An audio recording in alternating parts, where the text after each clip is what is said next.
Hello everyone, welcome back to study smart IAS PCS। हम लोग terms in news का next portion आज continue करेंगे।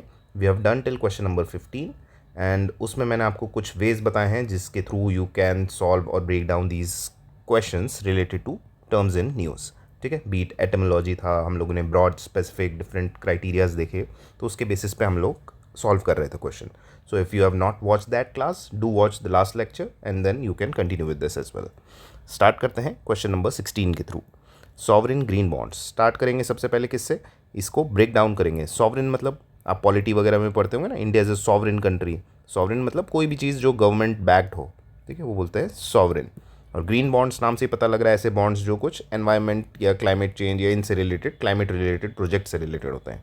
ठीक है, तो देखो क्वेश्चन भी यही है, issued by central government. Very good. अब कोई चेंज करना चाहेगा तो उसको सेंट्रल गवर्नमेंट की जगह कोई और इंस्टीट्यूट का नाम लिख दिया, कुछ स्पेसिफिक कर दिया, तो यू कैन आइडेंटिफाई कि सॉवरिन मतलब है आपका, तो सेंट्रल गवर्नमेंट का ही रोल होगा to finance green and climate related projects. Absolutely correct. Second है, India issued its first sovereign gold green bonds in financial year 2022 and 23। May और मे नॉट बी कि आपको एग्जैक्ट ईयर याद रहे, तो इसको अभी इस वक्त पे छोड़ेंगे। Next, proceeds can be used for any infrastructure project with environmental benefit. तो देखो हम लोगों ने देखा ना कि कोई एक्सट्रीम वर्ड आ गया तो वो ऑटोमेटिकली रॉन्ग हो जाता है। ठीक है, अब देखो any infrastructure project with environmental benefits, क्यों ये रॉन्ग हो सकता है। अब लेट्स से कोई बिल्डर है, उसने क्या किया, एक ऐसे हाईवे बना दिया, अब बोल दिया उसके पास में हम कुछ ट्रीज़ भी लगा देंगे 5-6 आपके, तो क्या उसके लिए, इसके लिए ग्रीन बॉन्ड सरकार इशू करेगी? नहीं। तो उसके लिए उसने कुछ स्पेसिफिक चीज़ें रखी हैं, जैसे आप क्लीन ट्रांसपोर्टेशन वगैरह बना रहे हो, ठीक है, ऐसे लेट्स से ईवी का इंफ्रास्ट्रक्चर बना रहे हो, इलेक्ट्रॉनिक व्हीकल्स का, कोई रिन्यूएबल एनर्जी से रिलेटेड चीज़ें बना रहे हो, सोलर हो गया, विंड हो गया, ये सब हो गया, कोई एनर्जी एफिशिएंट कर रहे हो, स्मार्ट ग्रिड्स बनाए, कोई sustainable water and waste management कर रहे हो, तो ग्रीन बिल्डिंग्स बना रहे हो, उनके लिए है। तो कोई भी इंफ्रास्ट्रक्चर प्रोजेक्ट आपने बहाने से कर दिया तो it will not qualify for this sovereign green bonds के फाइनेंसिंग के लिए। ठीक है, तो ओनली 1 एंड 2 आर करेक्ट, और याद रखना ये 2022-23 में लॉन्च किया गया था। Okay, coming to the next question, Shri Anna या फिर न्यूट्री सीरियल्स, इनमें से कौन सा सही है? तो देखो इन्होंने यहाँ पे लिखा भी है न्यूट्री सीरियल्स, सीरियल्स लगाया है यानी कि प्लूरल है। ठीक है, अब देखो जो ऑप्शंस आपको एलिमिनेट करने हैं, सबसे पहले देखो, a scheme for distributing fortified rice, ये तो सिंगल एक सीरियल की बात हो रही है ना, राइस के बारे में। सिमिलरली वीट की एक वैरायटी जो ICAR ने डेवलप की है, ये भी सिंगल है। अपार्ट फ्रॉम दिस इन्होंने एरिड, सेमी एरिड रीजन्स के लिए बोला है, तो न्यूट्रिशन का इसमें कोई रोल ही नहीं है।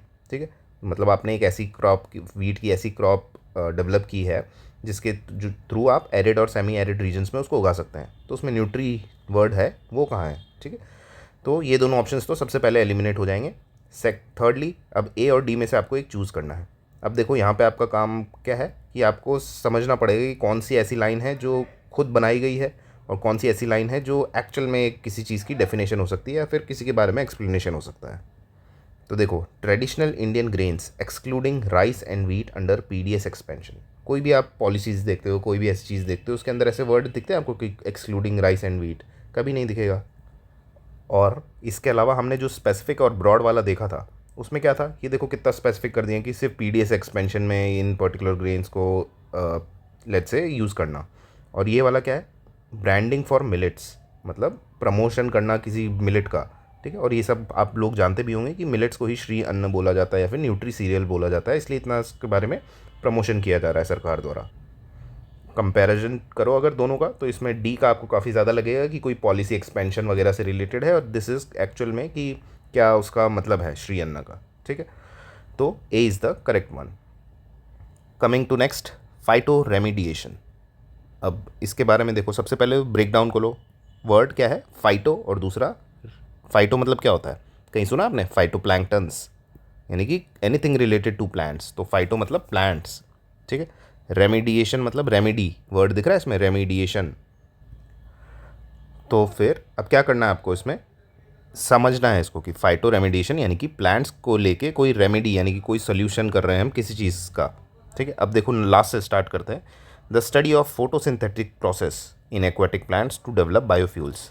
याद है कि हम लोगों ने देखा था जो ब्रॉडर वाले होंगे वो सही होते हैं, ये बहुत स्पेसिफिक है, सिर्फ बायोफ्यूल्स बनाने के लिए, वो भी उसके लिए एक कोई रिसर्च कर रहे हैं हम फोटोसिंथेटिक प्रोसेस पे। ठीक है, स्टडी हो रही है, कोई चीज़ नहीं कर रहे हैं हम, ओके। तो D will never be the answer. Use of specific plant के एक्सट्रैक्ट्स, नॉट जस्ट प्लांट का extract to treat contaminated drinking water, और उसको और क्या स्पेसिफाई किया उन्होंने, रूरल एरियाज़, ठीक है। तो यू रिमेंबर कि स्पेसिफिक इतना ज़्यादा हो जा रहे हैं कि रूरल एरियाज़ वगैरह बताना पड़ रहा है इनको, ओवर कॉम्पनसेट कर रहे हैं।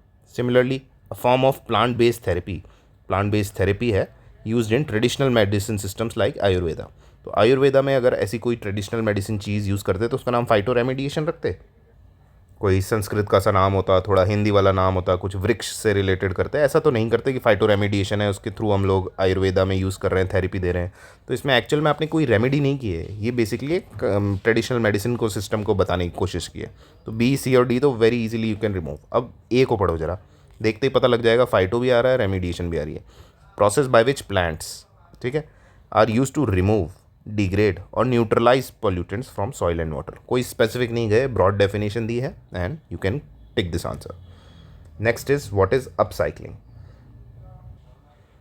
विच one of the following best describes upcycling as distinct from recycling. Recycling हम सब जानते हैं क्या होता है, कि मतलब कोई प्रोडक्ट आपने यूज़ किया, उसको रिसाइकिल किया and you can use it again, ठीक है। तो अपसाइक्लिंग क्या है, उससे एक नाम से पता लग रहा है ना, अप कुछ और अच्छी प्रोसेस होगी, ठीक है, एक नॉच अबव। तो फर्स्ट यहाँ से स्टार्ट करते हैं। Upcycling requires government certification, whereas recycling is entirely market driven. Let's say आपको नहीं पता कि ऐसा कोई सर्टिफिकेशन होता है, उसकी क्या रिक्वायरमेंट होती है, बट इन्होंने क्या बोला है, डिस्क्राइब। तो क्या ये डिस्क्राइब कर रहा है, ये तो उसका एक कोई पॉलिसी का एक फीचर बता रहा है कि इसको सर्टिफिकेशन लेना थोड़ा ईजी है, इसका गवर्नमेंट के थ्रू है, इसका मार्केट ड्रिवन है, बट इसको डिस्क्राइब नहीं कर रहा है, ठीक है।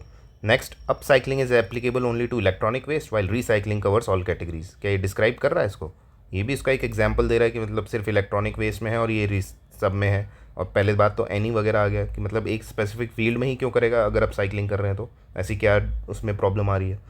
देखो अब, upcycling uses more energy than recycling and produces higher grade materials. तो ये एक देखो, अपसाइक्लिंग हमने वर्ड यूज़ किया ना, कि अप मतलब उसके एक नॉच ऊपर, यानी कि उसका इंप्रूवमेंट हो रहा है, तभी तो अपसाइक्लिंग, वरना डाउन साइक्लिंग नहीं कर देते नाम, ठीक है। वाई अपसाइक्लिंग, कुछ हमने बेटर चीज़ किया है, तो इट यूजेस मोर एनर्जी। क्यों, उसकी जब तारीफ़ की बात ही होगी ना, ऑब्वियस सी बात है, तो उसकी पहली चीज़ में ही, पहली लाइन में ही बुराई आ गई है, ठीक है। ऑल्दो ये लास्ट वाला part could be attractive, but पहली चीज़ देखो, इट यूजेस मोर एनर्जी, क्या ये इसको डिस्क्राइबिंग फीचर है। अब देखो बी को पढ़ो, सीधा सीधा लगेगा कहीं से कॉपी पेस्ट किया है। Upcycling converts waste products into higher quality value, whereas recycling typically degrades material quality. हम जानते हैं ना कि लेट्स से किसी चीज़ को हम रिसाइकिल कर रहे हैं, तो इसका एग्जाम्पल भी हम देखते हैं। लेट्स से कोई प्लास्टिक बॉटल्स है, तो जो रिसाइकल्ड होती है वो अपनी क्वालिटी लूज़ करती जाती है। पेपर के भी देखे होंगे आपने, कोई रिसाइकल्ड पेपर जो यूज़ किया जाता है उसकी क्वालिटी थोड़ी डिग्रेड होती चली जाती है ओवर द टाइम। तो इस वजह से रिसाइकलिंग को एक्चुअल में बोला भी जाता है डाउन साइक्लिंग, ठीक है। तो ये डिग्रेड्स मटीरियल की quality, while upcycling convert waste products into higher quality की वैल्यू, ठीक है। तो दिस इज़ द करेक्ट, एकदम ब्रॉड भी है प्लस एकदम स्पेसिफिक इन द सेंस कि आपको लग रहा है कोई टेक्स्ट बुक डेफिनेशन है, ऐसे मन से नहीं बनाया कि एक का सर्टिफिकेशन हो रहा है, एक का मार्केट ड्रिवन है, ठीक है। तो this is why B is the correct one, और इसको जान भी लेना अच्छे से कि क्या होता है। Coming to the next one, actuarial science क्या होता है, which among the following appropriately use in the context of. तो ये जो क्वेश्चन है, this is purely your knowledge based question. इसके लिए अगर आप ज़्यादा दिमाग लगाओगे कि ऑप्शंस को एलिमिनेट कर सकें, ऑल्दो यू कैन, बट उसका ज़्यादा नेगेटिव डाउन साइड ज़्यादा रहेगा, you might and up losing marks, ठीक है। तो अगर इन केस ऐसे क्वेश्चंस आ जाएं एंड कोई भी आइडिया नहीं है, तो you can probably leave such questions, ठीक है। तो इसमें देखो एक्चुरियल साइंस के बारे में बोला है। अब इनमें हमको जब एक्चुरियल का मतलब नहीं पता, साइंस का समझ सकते हैं, थोड़ा बहुत भी आइडिया होगा, बट इन सब में ही ऐसा साइंटिफिक सा कुछ यूज़ किया गया है। The study of economic cycles and there impact on agriculture commodity prices. अगर आप सोचो कि इसका पर्टिकुलर सेंटेंस का क्या मतलब है, तो इसका यही मतलब है ना, कोई एग्रीकल्चर इकोनॉमिक्स से रिलेटेड है, एग्रीकल्चर से रिलेटेड है, ठीक है। तो इसमें ज़्यादा अपना एक्चुरियल साइंस का मीनिंग नहीं पता लगेगा, क्योंकि हम इसकी ऑलरेडी डेफिनेशन जानते हैं कि मतलब कभी भी इकोनॉमिक साइकिल को क्या इम्पैक्ट होगा एग्रीकल्चरल कमोडिटीज़ पे। इसको हम डायरेक्टली बोल भी सकते हैं कि मार्केट ट्रेंड कैसा रहेगा एग्रीकल्चर में, इकॉनमी क्या है, ठीक है। बेसिक इकोनॉमिक्स में हम यही सब चीज़ें पढ़ते हैं, मार्केट एनालिसिस वगैरह, तो मे और मे नॉट बी, ठीक है। नेक्स्ट पे चलते हैं, analysis of military logistics and strategic risk in conflict Jones.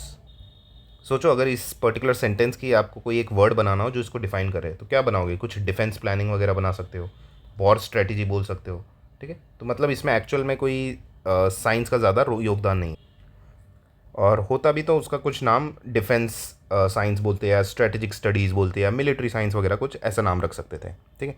Similarly environmental risk assessment for large infrastructure projects under EIA के नॉर्म्स, एनवायरमेंटल साइंस नहीं होता नाम इसका, ठीक है। EIA के नॉर्म्स वैसे भी काफ़ी ज़्यादा स्पेसिफिक हो गया, ठीक है। जैसे एग्रीकल्चर स्पेसिफिक है, ये EIA स्पेसिफिक है, डिफेंस स्पेसिफिक है।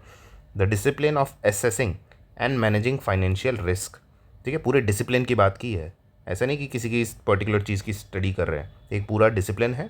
यूजिंग स्टैट्स एंड मैथमेटिक्स, उसका एक एग्जाम्पल दिया है पर्टिकुलरली इन इंश्योरेंस, वैसे पेंशन और कोई भी रिस्क मैनेजमेंट में यूज़ किया जाता है, इसमें एक्चुअरियल साइंस इसको बोलते हैं, ठीक है।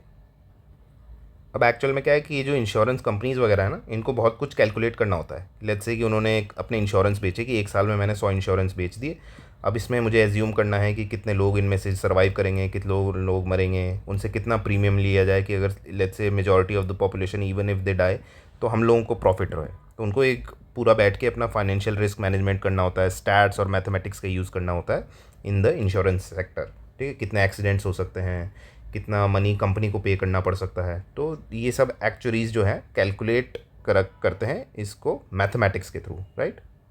So this is your एक्चुएरियल science, और इसको कोई ज़्यादा आपको लॉजिकली इसको डिफाइन करने की ज़रूरत नहीं है, इसको अच्छे से याद रख लो, ठीक है।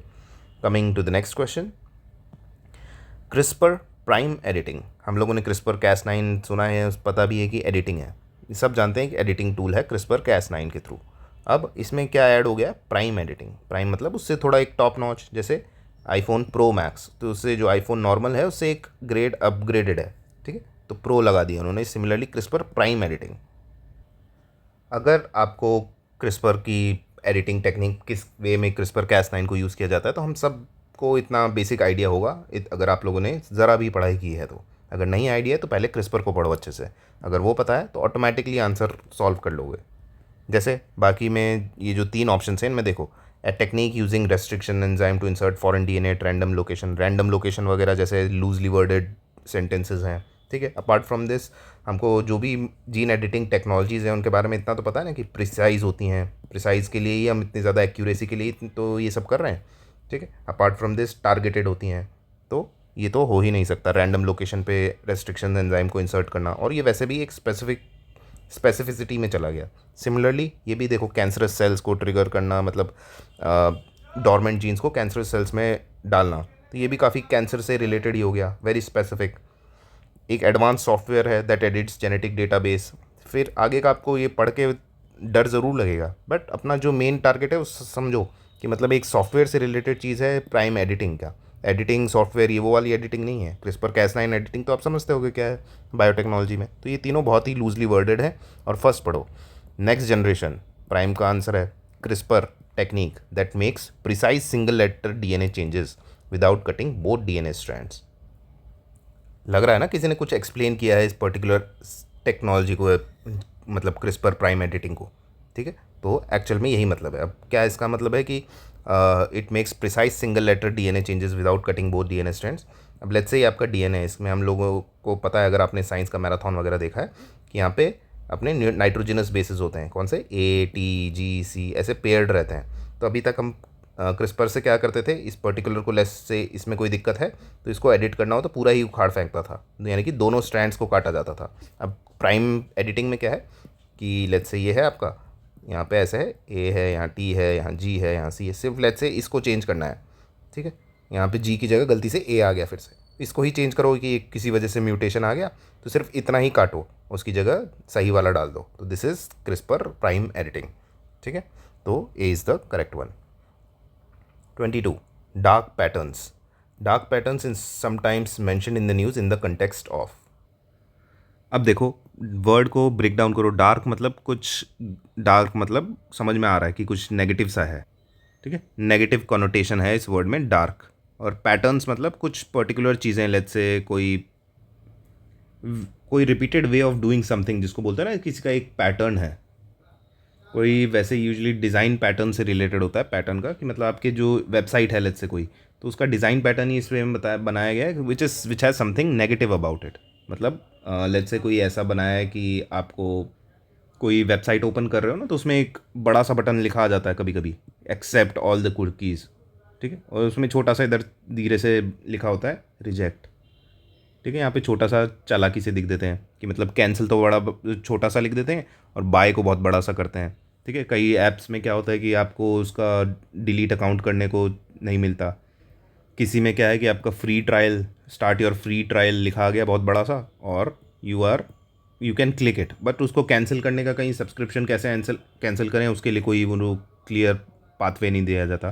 तो ये काइंड ऑफ डार्क पैटर्न्स हैं जो यूज़ किया जाता है लेट्स से कोई ऐप के द्वारा, कोई वेबसाइट के द्वारा। इनफैक्ट लेट्स से आप फ्लाइट के टिकट्स भी बुक करते हो, तो इनिशियली क्या है, फ्लाइट के tickets very cheap, discounted rates, ये दिस एंड दैट, और नोवेयर ऑन द इंटरनेट सबसे सस्ता हमारे यहाँ, और 3,000 में दिखा दी आपकी फ़्लाइट की ticket from Delhi to Mumbai. अब जैसे ही आप उसके बाद उस पर सब कुछ सेलेक्ट करते गए, फिर उसके बाद लास्ट में क्या हुआ, कन्वेंस फ़ी, सीट के लिए फ़ी दो, प्लेटफॉर्म के लिए फ़ी दो, ये सब क्या है, एक तरीके के डार्क पैटर्न्स हैं। कुछ चीज़ें हैं जो आप बार बार यूज़ कर रहे हो ताकि आप ट्रिक कर सको अपने यूज़र को, ठीक है। तो अब ये सब आपके एक्चुअल में डार्क पैटर्न्स होते हैं। अब देखो फर्स्ट वाला, cyber attack techniques that exploit vulnerabilities in dark web. अब ये देखो यहाँ पे डार्क वेब, यूपीएससी भी ऐसे वर्ड्स का प्ले करेगा कि आप डार्क देखते ही डार्क वेब पे क्लिक कर दो कि यही सबसे अच्छा है, ठीक है। तो और बेसिकली अगर आप देखो तो ये साइबर अटैक क्या है, ये बेसिकली हैकिंग की चीज टूल्स है ना, ये कोई डार्क पैटर्न नहीं है, इसमें कोई पैटर्न्स का वर्ड नहीं है। Similarly hidden algorithmic bias in AI systems that discriminate against marginalize user. फिर से वही ब्रॉड और स्पेसिफिक वाला खेल आ गया, क्यों मार्जिनलाइज यूज़र्स के खिलाफ ही क्यों, और एआई सिस्टम कोई एल्गोरिथमिक बायसेस हैं तो उसको क्या बोलेंगे, एआई के बायस हो वगैरह, कुछ एआई से रिलेटेड वर्ड होगा, राइट। और एल्गोरिथमिक बायस बोल सकते हैं, डिस्क्रिमिनेशन ऑफ एआई, कुछ ऐसा वर्ड यूज़ किया जाएगा, कोई पैटर्न्स नहीं होंगे इसमें, ठीक है। Illegal data collection practices by companies operating in the unregulated digital markets. तो ये तो कोई कंपनी की पॉलिसी के ऊपर डिपेंड करेगा ना कि कंपनी आपका डेटा यूज़ कर रही है किस वे में, बैक चैनल में क्या क्या कर रही है, उसको बेच दे रही है किसी को, तो वो सब बैक एंड पे पॉलिसी उसकी कंपनी के पे डिपेंड करेगी। उसमें कोई पैटर्न नहीं दिख रहा आपको, डार्क पैटर्न, ठीक है। अब बी पढ़ो, डिसेप्टिव यूज़र इंटरफेस, ठीक है। मैंने बताया ना वेबसाइट है, उस पर जो यूज़र का इंटरफेस है वो थोड़ा डिसेप्टिव है, मैनिपुलेटिव है, that trick consumers into unintended actions और परचेजेस, ठीक है। सब्सक्रिप्शन कैंसिलेशन हो कि आपका जो अकाउंट को डिलीट करने में दिक्कत हो, फ्री ट्रायल वगैरह का हो, या फिर आपके एक्स्ट्रा चार्जेस लगा दें, तो ये सब आपके डिसेप्टिव फीचर्स हैं कि शो कुछ और करते हैं, अंदर कुछ और निकलता है, एंड यू आर मैनिपुलेटेड। तो B is the right one, ठीक है। याद रखेंगे इनको, डार्क पैटर्न्स कहा जाता है। Next, biomimicry. जैसे मैंने लास्ट क्लास में आपको बताया था ना, कार्बन वर्ड आ गया तो हमको उसको CO2 से लिंक करना है, कार्बन एमिशंस, पॉल्यूशंस, इनसे लिंक करना है। सिमिलरली जहाँ पे वर्ड बायो आ जाए तो उसको लिविंग क्रिएचर, लिविंग बींग से याद रखना है, कोई चीज़ जिंदा है, तो बायो मतलब लिविंग। मिमिक्री मतलब मिमिक्री आर्टिस्ट, आपने सुने हो ना कि मोदी जी की मिमिक्री कर दी, किसी ने किसकी कर दी, तो वो मिमिक्री आर्टिस्ट वाला कि रेप्लिकेट करना या उसको सेम चीज़ को फॉलो करना। और the better word would be imitation, ठीक है। तो बायो मतलब लिविंग के जैसा इमिटेट करना, मतलब आप एक्चुअल में लिविंग नहीं हो बट लिविंग की तरह मिमिक करना, ठीक है। अगर बायोमिमिक्री का कोई बेस्ट एग्जाम्पल देखना है तो आपने अगर वेलक्रो को देखा हो, वेलक्रो अगर सुना हो, मतलब आपके कभी कोई क्लोथिंग वगैरह में यूज़ किए जाते हैं ना, ऐसे ऐसे होते हैं, उस पर छोटे छोटे यू पैटर्न्स बने होते हैं, सामने वाला प्लेन होता है, इस पर टच होता है तो वेलक्रो खोला जाता है, उसको वेलक्रो बोलते हैं। अम्ब्रेला वगैरह में भी देखा होगा, लगा रहता है ताकि उससे चिपक जाए। तो वेलक्रो को हम लोगों ने कैसे डेवलप किया था, हम लोगों ने देखा था एक पर्टिकुलर सीड है, उसका ऐसा पैटर्न है, ठीक। वो जैसे ही उसको एनिमल फर मिलता है वहाँ से उस पर जाके चिपक जाता है, ठीक है। तो हम लोगों ने देखा यार ऐसे तो हम वेलक्रो भी बना सकते हैं, कोई चीज़ ऐसे चिपक गई तो उसके साथ कितना भी एनिमल कूदे घूमे लोटे तब भी चिपका ही रहता है, तो उसके थ्रू हमने वेलक्रो बनाया, ठीक है। अपार्ट फ्रॉम दिस, आपने अगर बुलेट ट्रेन देखी हो तो बुलेट ट्रेन जो जापान ने बनाई थी, उसने देखा कि जब टनल में घुसना होता है या कहीं पे अंडरग्राउंड जा रहे होते हैं तो एयर का प्रेशर आने की वजह से बहुत प्रॉब्लम होती है, ठीक है। तो उन्होंने उसकी जो आगे की वाली हिस्सा है वो ऐसा थोड़ा तीखा सा बनाया, which was inspired from a bird known as kingfisher, ठीक है। ये मेट्रो की ट्रेन है, मतलब बुलेट ट्रेन है आपकी, और आगे की जो चोंच है इसको ऐसे से बनाया, किस से कॉपी किया, आपकी किंगफिशर बर्ड है जो एकदम हवा के पैटर्न को समझते हुए अपनी इस वे में उसका पूरा ढांचा ऐसा है कि वो चीर के निकल जाती है हवा को। तो सिमिलर वे में अपनी बुलेट ट्रेन्स वगैरह ऐसी डेवलप की। सिमिलरली हमने लोटस का जो पौधा होता है उस पर देखा कि वहाँ पे पानी की जो बूंदें हैं वो रोल डाउन कर जाती हैं। तो उसी बेसिस पे हम लोगों ने मिमिक किया कि ऐसे पेंट्स बनाएं या ऐसी कोई वॉल पे प्रूफिंग की जाए जिसके थ्रू उस पर पानी वगैरह ना रिएक्ट करे, उस पर चिपके ना। ठीक है, तो ये सब हम क्या कर रहे हैं, मिमिक कर रहे हैं नेचर को। This is known as biomimicry. अब देखते हैं एक एक ऑप्शन को।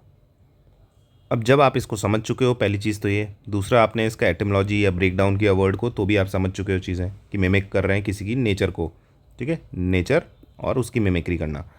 तीसरी चीज़, अब आप क्या यूज़ करो हमेशा, ब्रॉड एंड स्पेसिफिक वाले। सबसे पहले स्पेसिफिक वाले देख लो कौन कौन से हैं। एग्रीकल्चरल टेक्निक सिर्फ एग्रीकल्चर में यूज़ कर सकते हैं, जिसमें आप कुछ फॉरेस्ट जैसी कंडीशंस को रेप्लिकेट कर रहे हैं क्रॉप्स उगाने के लिए, तो बहुत स्पेसिफिक है फील्ड। तो कोई बायो मिमिक्री होगा वो एक ही फील्ड में थोड़ी कि हम बायो मिमिक्री करेंगे सिर्फ एग्रीकल्चर के फील्ड में, कोई और फील्ड में नहीं करेंगे, can never happen. Bioethics आ गया, इन्होंने बस बायो देख के बायो एथिक्स चिपका दिया, वो भी फ्रेमवर्क। और ये बायो मिमिक्री लग रहा है ना कि कुछ कर रहे हैं, तो ये फ्रेमवर्क कहाँ से आ गया? ठीक है, और उसमें भी क्लोनिंग, नेचुरल स्पीशीज़ वगैरह, रैंडम वर्ड्स का यूज़ करके इसको बहुत टेक्निकल बनाना चाहा, बट फ्रेमवर्क वगैरह से इनकी पोल खुल गई। ठीक है, अब फर्स्ट पढ़ो, production of synthetic biological organisms. ठीक है, सिर्फ ऑर्गेनिजम्स के बारे में बात कर रहे हैं that mimic natural microbes for industrial purpose. वापस देखो स्पेसिफिक पे चले गए, कितना भी ज़्यादा स्टार्टिंग में ब्रॉड होने की कोशिश की, बस लास्ट में industrial purposes, specific to industries only. क्यों? हम एग्रीकल्चर में तो हो कर सकते हैं, इंडस्ट्रीज़ में ही कर सकते हैं, ऐसा क्यों कर रहे हो? अब पढ़ो बी को, ऐसी इनोवेशन की मैथडोलॉजीज दैट इमिटेट्स मतलब मिमिक्री है, सीधा वर्ड दिख रहा है आपको। नेचर के पैटर्न्स, नेचर मतलब bio, and strategies to solve human design challenges. Human की डिज़ाइन यानी कि जो बुलेट ट्रेन है वो सीधी ऐसे बना के चल रहे थे हम लोग, पर उसमें चैलेंज आ रहा था कि हवा के प्रेशर की वजह से स्क्रीन ब्रेक डाउन हो रही थी, ग्लास शैटर हो सकते थे। तो वो जो चैलेंजेस है वो हमने किससे सॉल्व किए? किंगफिशर जो बर्ड है किस वे में फ्लाइट करती है, किस वे में वो पूरे हवा को चीरते हुए निकल जाती है विदाउट ब्रेकिंग इट बोन्स। तो यही हमारा इनोवेशन की मैथडोलॉजी है बस। ठीक है, तो B is the correct one. Next is very easy, PM2.5 and PM10। आप सभी ने सुना होगा काफ़ी ज़्यादा पॉल्यूशंस के रिलेटेड इन वर्ड्स को। PM2.5 has a diameter less than 2.5 micrometres. Very good, नाम से ही पता लग रहा है तभी तो 2.5 लिखा है। And is more dangerous than PM10। Obvious सी बात है, किसी की साइज़ छोटी है तो वो ईजिली आपकी नॉस्ट्रल से होते हुए, आपकी सांस की नली से होते हुए आपके लंग्स में जाके पेनिट्रेट कर सकता है, इसलिए तो कम साइज़ है तो ज़्यादा नुकसानदायक है। 10 क्या है कि आपके जो नोज़ है उसके जो बाल वगैरह हैं या आपके जो अदर चीज़ें हैं वो सब उसको रोक सकती हैं वहीं पे ही। तो PM10 इतना हार्मफुल नहीं हो सकता। तो PM2.5 can penetrate deeper into the lungs, ये देखो वही बात आ गई, and even enter the blood stream. PM10 is generated only by vehicular emission while PM2.5 by only industrial activity. कितना गलत हो सकता है, उससे ज़्यादा गलत इन्होंने करके दिखाया है कि सिर्फ ओनली लगा कि सिर्फ आपके व्हीकल से आपके PM10 निकल रहा है और इंडस्ट्री से PM2.5। ऐसा तो बिल्कुल नहीं हो सकता। ठीक है, मल्टीपल सोर्सेज होते हैं, किसी की भी चीज़ के कोई भी एमिशन हो रहा है उसमें से मल्टीपल पर्टिकुलेट मैटर्स निकलते हैं, ऐसा तो कोई फिक्स नहीं होता। ठीक है, तो 1 and 2 are very correct and third is wrong. These are the easier question, इन पे ज़्यादा टाइम भी वेस्ट करना और जल्दी से अपने जो नॉलेज है उसको रिक्वायर्ड नॉलेज को लगा के you can move ahead. Next is your DPI, digital public infrastructure.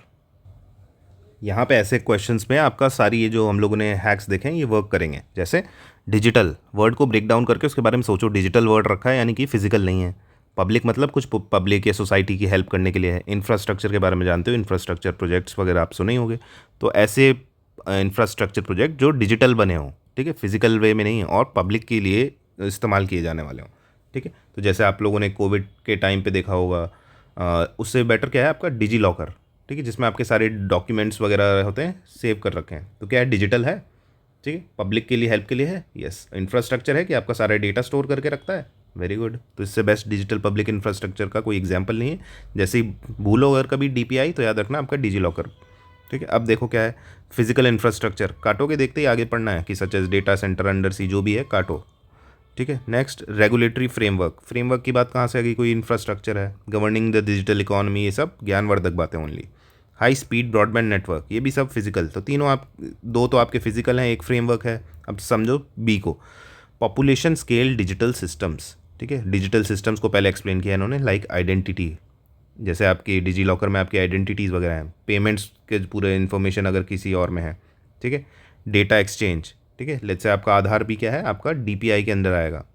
Built on open standard for public benefit, public का भी यूज़ किया गया है। बाकियों में किसी में समझा है पब्लिक के लिए? कोई नहीं पूछ रहा पब्लिक को, तो यही वाला ऑप्शन पूछ रहा है। तो पब्लिक भी है, इंफ्रास्ट्रक्चर भी है, डिजिटल सिस्टम्स हैं, और उसको पब्लिक को एक्सप्लेन भी किया है। तो this is the best answer और वेरी सिंपल एज वेल। चलते हैं नेक्स्ट पे, ट्रोपोस्फेरिक ओजोन। ठीक है, स्ट्रेटोस्फेयर में ओजोन है, सबको पता है। उसका काम क्या है? यूवी रेस से हमको बचाए रखना। ठीक है, तो this is your job of stratospheric ozone, याद रखना, जो ऊपर है आसमान में। ट्रोपोस्फेयर जो हमारी धरती पे आ गया है। तो अगर आप लोगों ने एनवायरनमेंट में एक कंसेप्ट पढ़ा है, क्या? फोटोकेमिकल स्मॉग, तो उसमें आप पढ़ते होगे कि ट्रोपोस्फेरिक ओजोन का नाम सुनते होगे। नहीं पढ़ा है तो अभी सुन लो। एक है आपका स्ट्रेटोस्फेयर जो ऊंचाई पे है, ये आपकी जो लाइन दिख रही है ये स्ट्रेटोस्फेयर है, ये ट्रोपोस्फेयर है। ठीक है, यहाँ पे क्या है आपका ओजोन का फॉर्मेशन होता है कि लेट्स से ऑक्सीजन के मॉलिक्यूल्स हैं, इधर सनलाइट ने उसको ब्रेक डाउन किया। ठीक है, तो क्या हुआ, जो O2 था वो बन एक फ्री ऑक्सीजन के एटम्स बन गए। अब वो क्या करेंगे जल्दी से, क्योंकि रिएक्टिव होते हैं बहुत ज़्यादा सिंगल ऑक्सीजन, तो क्या करेंगे आपस में ही जुड़ जुड़ा के क्या O3 बन जाएंगे। तो सनलाइट के प्रोसेस जो होती है, यानी कि जो यूवी रेडिएशंस होती हैं उनके पास हाई एनर्जी होती है, तो ऑक्सीजन को ब्रेक डाउन करते हैं, उसके थ्रू ओजोन फॉर्म होता है, फिर वही और यूवी रेज आती हैं, फिर वही ओजोन उसको एब्जॉर्ब करता है। तो ऐसे कंटिन्यूस ब्रेकिंग प्रोसेसिंग चलती रहती है, यानी कि lot of oxygen molecules get broken and recombined. तो this is the stratospheric ozone. तो क्या ये अच्छा होता है? यस, हमारे लिए फ़ायदेमंद है। क्यों? क्योंकि ये ओजोन को जो बनता है ये O3, ठीक है, ये जो O3 है ये क्या करता है, यूवी रेज को एब्जॉर्ब कर लेता है, हम लोगों तक नहीं पहुंचने देता, ये फ़ायदा है। ठीक है, ऑल्दो इसको अगर वहाँ जाके आप सांस लोगे, सूंघ लोगे इसको ओजोन को, तो हार्मफुल वहाँ पे भी है। ठीक है, बट हमारे लिए प्रोटेक्टिव लेयर की तरह यूज़ करता है, क्योंकि वहाँ जाके कोई सांस ही नहीं ले रहा, सब कुछ तो ट्रोपोस्फेयर में हो रहा है। ओके, अब पूछा जा रहा है कि ट्रोपोस्फेरिक ओजोन क्या चीज़ है। ट्रोपोस्फेयर में क्या हो रहा है कि आपके नाइट्रोजन के जो ऑक्साइड्स हैं, नॉक्स जिनको बोला जाता है, ठीक है, जो नाइट्रोजन के ऑक्साइड्स हैं और जो आपके VOCs हैं, वॉलेटाइल ऑर्गेनिक कंपाउंड्स, ये दोनों सनलाइट की प्रेजेंस में क्या होता है, ब्रेक डाउन होकर किस में, ओजोन में बन जाते हैं। ठीक है, और इसको क्या बोला जाता है, ग्राउंड लेवल ओजोन या फिर ट्रोपोस्फेरिक ओजोन। यही है आपका ट्रोपोस्फेरिक ओजोन। अब पढ़ो, unlike stratospheric ozone, tropospheric ozone is considered as a harmful pollutant. Yes, हमने देखा ना कि ये जो ग्राउंड पे अपने ट्रोपोस्फेयर में बन रहा है वो अपने लिए नुकसानदेही है और it is a harmful pollutant. Stratosphere वाला हमारे लिए हार्मफुल नहीं है। It is formed by reactions between NOx and VOCs in sunlight. ठीक है, सनलाइट को यूजुअली भूल सकते हैं, बट याद रखना है आपको अच्छे से, यूजुअली भूल जाते हैं बच्चे। तो नाइट्रोजन के ऑक्साइड्स याद रखना, नाइट्रोजन ऑक्साइड्स नॉक्स है वो, SOX लिखा आ सकता है UPSC इसको कन्फ्यूज़ करने के लिए। ठीक है, तो आपके वेहिकुलर एमिशंस वगैरह हैं उनके थ्रू नॉक्स ऑक्साइड्स होते हैं, नाइट्रोजन ऑक्साइड्स, ये वॉलेटाइल ऑर्गेनिक कंपाउंड्स हैं। थर्ड पढ़ो, tropospheric ozone contributes to depletion of ozone layer. तो इतना तो आप सब अभी तक जान चुके हो कि ओजोन जो डिप्लीशन है वो किसकी वजह से होता है, वो आपके CFC क्लोरोफ्लोरोकार्बन्स हो गए, हैलॉन्स हो गए, इनकी वजह से ट्रोपोस्फेरिक जो स्ट्रेटोस्फेरिक ओजोन है वो होता है। बट ये ट्रोपोस्फेरिक ओजोन खुद बना हुआ है, यहाँ पे भी O3 है, तो O3 जाके ओजोन को थोड़ी डिप्लीशन में उसके कंट्रीब्यूट करेगा। This is very wrong. तो थर्ड कार्ड दोगे तो आपको ऑलरेडी समझ में आ जाएगा कि 1 और 2 तो सही हैं ही दोनों, तो 1 and 2 is the right answer. Next क्या है आपका, synthetic biology. Word break down करेंगे सबसे पहले। सिंथेटिक मतलब क्या होता है, कोई भी चीज़ इंजीनियर कर रहे हैं हम, बना रहे हैं, बट आर्टिफिशियली हम डेवलप कर रहे हैं, उसको डिज़ाइन कर रहे हैं, उसको बोलते हैं सिंथेटिक। जैसे सिंथेटिक ड्रग्स होती हैं, सिंथेटिक क्लोथ्स देखे होंगे आपने, नायलॉन वगैरह। तो क्या है, हम लोगों ने क्या क्या बनाया है, उसको आर्टिफिशियली बनाया है। ठीक है, सिंथेटिक ड्रग्स मतलब जो हमारी बॉडी में नेचुरल, लेट्स से कोई स्टेरॉइड्स वगैरह बनाए, उनको सिंथेटिक ड्रग्स बोला जाता है। क्यों? कि हमारी जो बॉडी है वो कुछ स्टेरॉइड्स है, लेट्स से कोई स्टेरॉइड है, टेस्टोस्टेरोन ही प्रोड्यूस कर रही है, अब किसी इंसान में उसकी मात्रा कम हो गई, तो अब क्या किया हमने, सिंथेटिकली उसको आर्टिफिशियली बना दिया। ठीक है, कि आप ये दवाई लो एंड योर हार्मोन्स और anything would be okay then. ठीक है, तो सिंथेटिक ड्रग्स हो गई, सिंथेटिक क्लोथ्स हो गए। और बायोलॉजी मैंने बताया है, कोई भी लिविंग सिस्टम से रिलेटेड कोई बात होगी तो बायोलॉजी, बायो वर्ड ऐसे यूज़ किया जाएगा।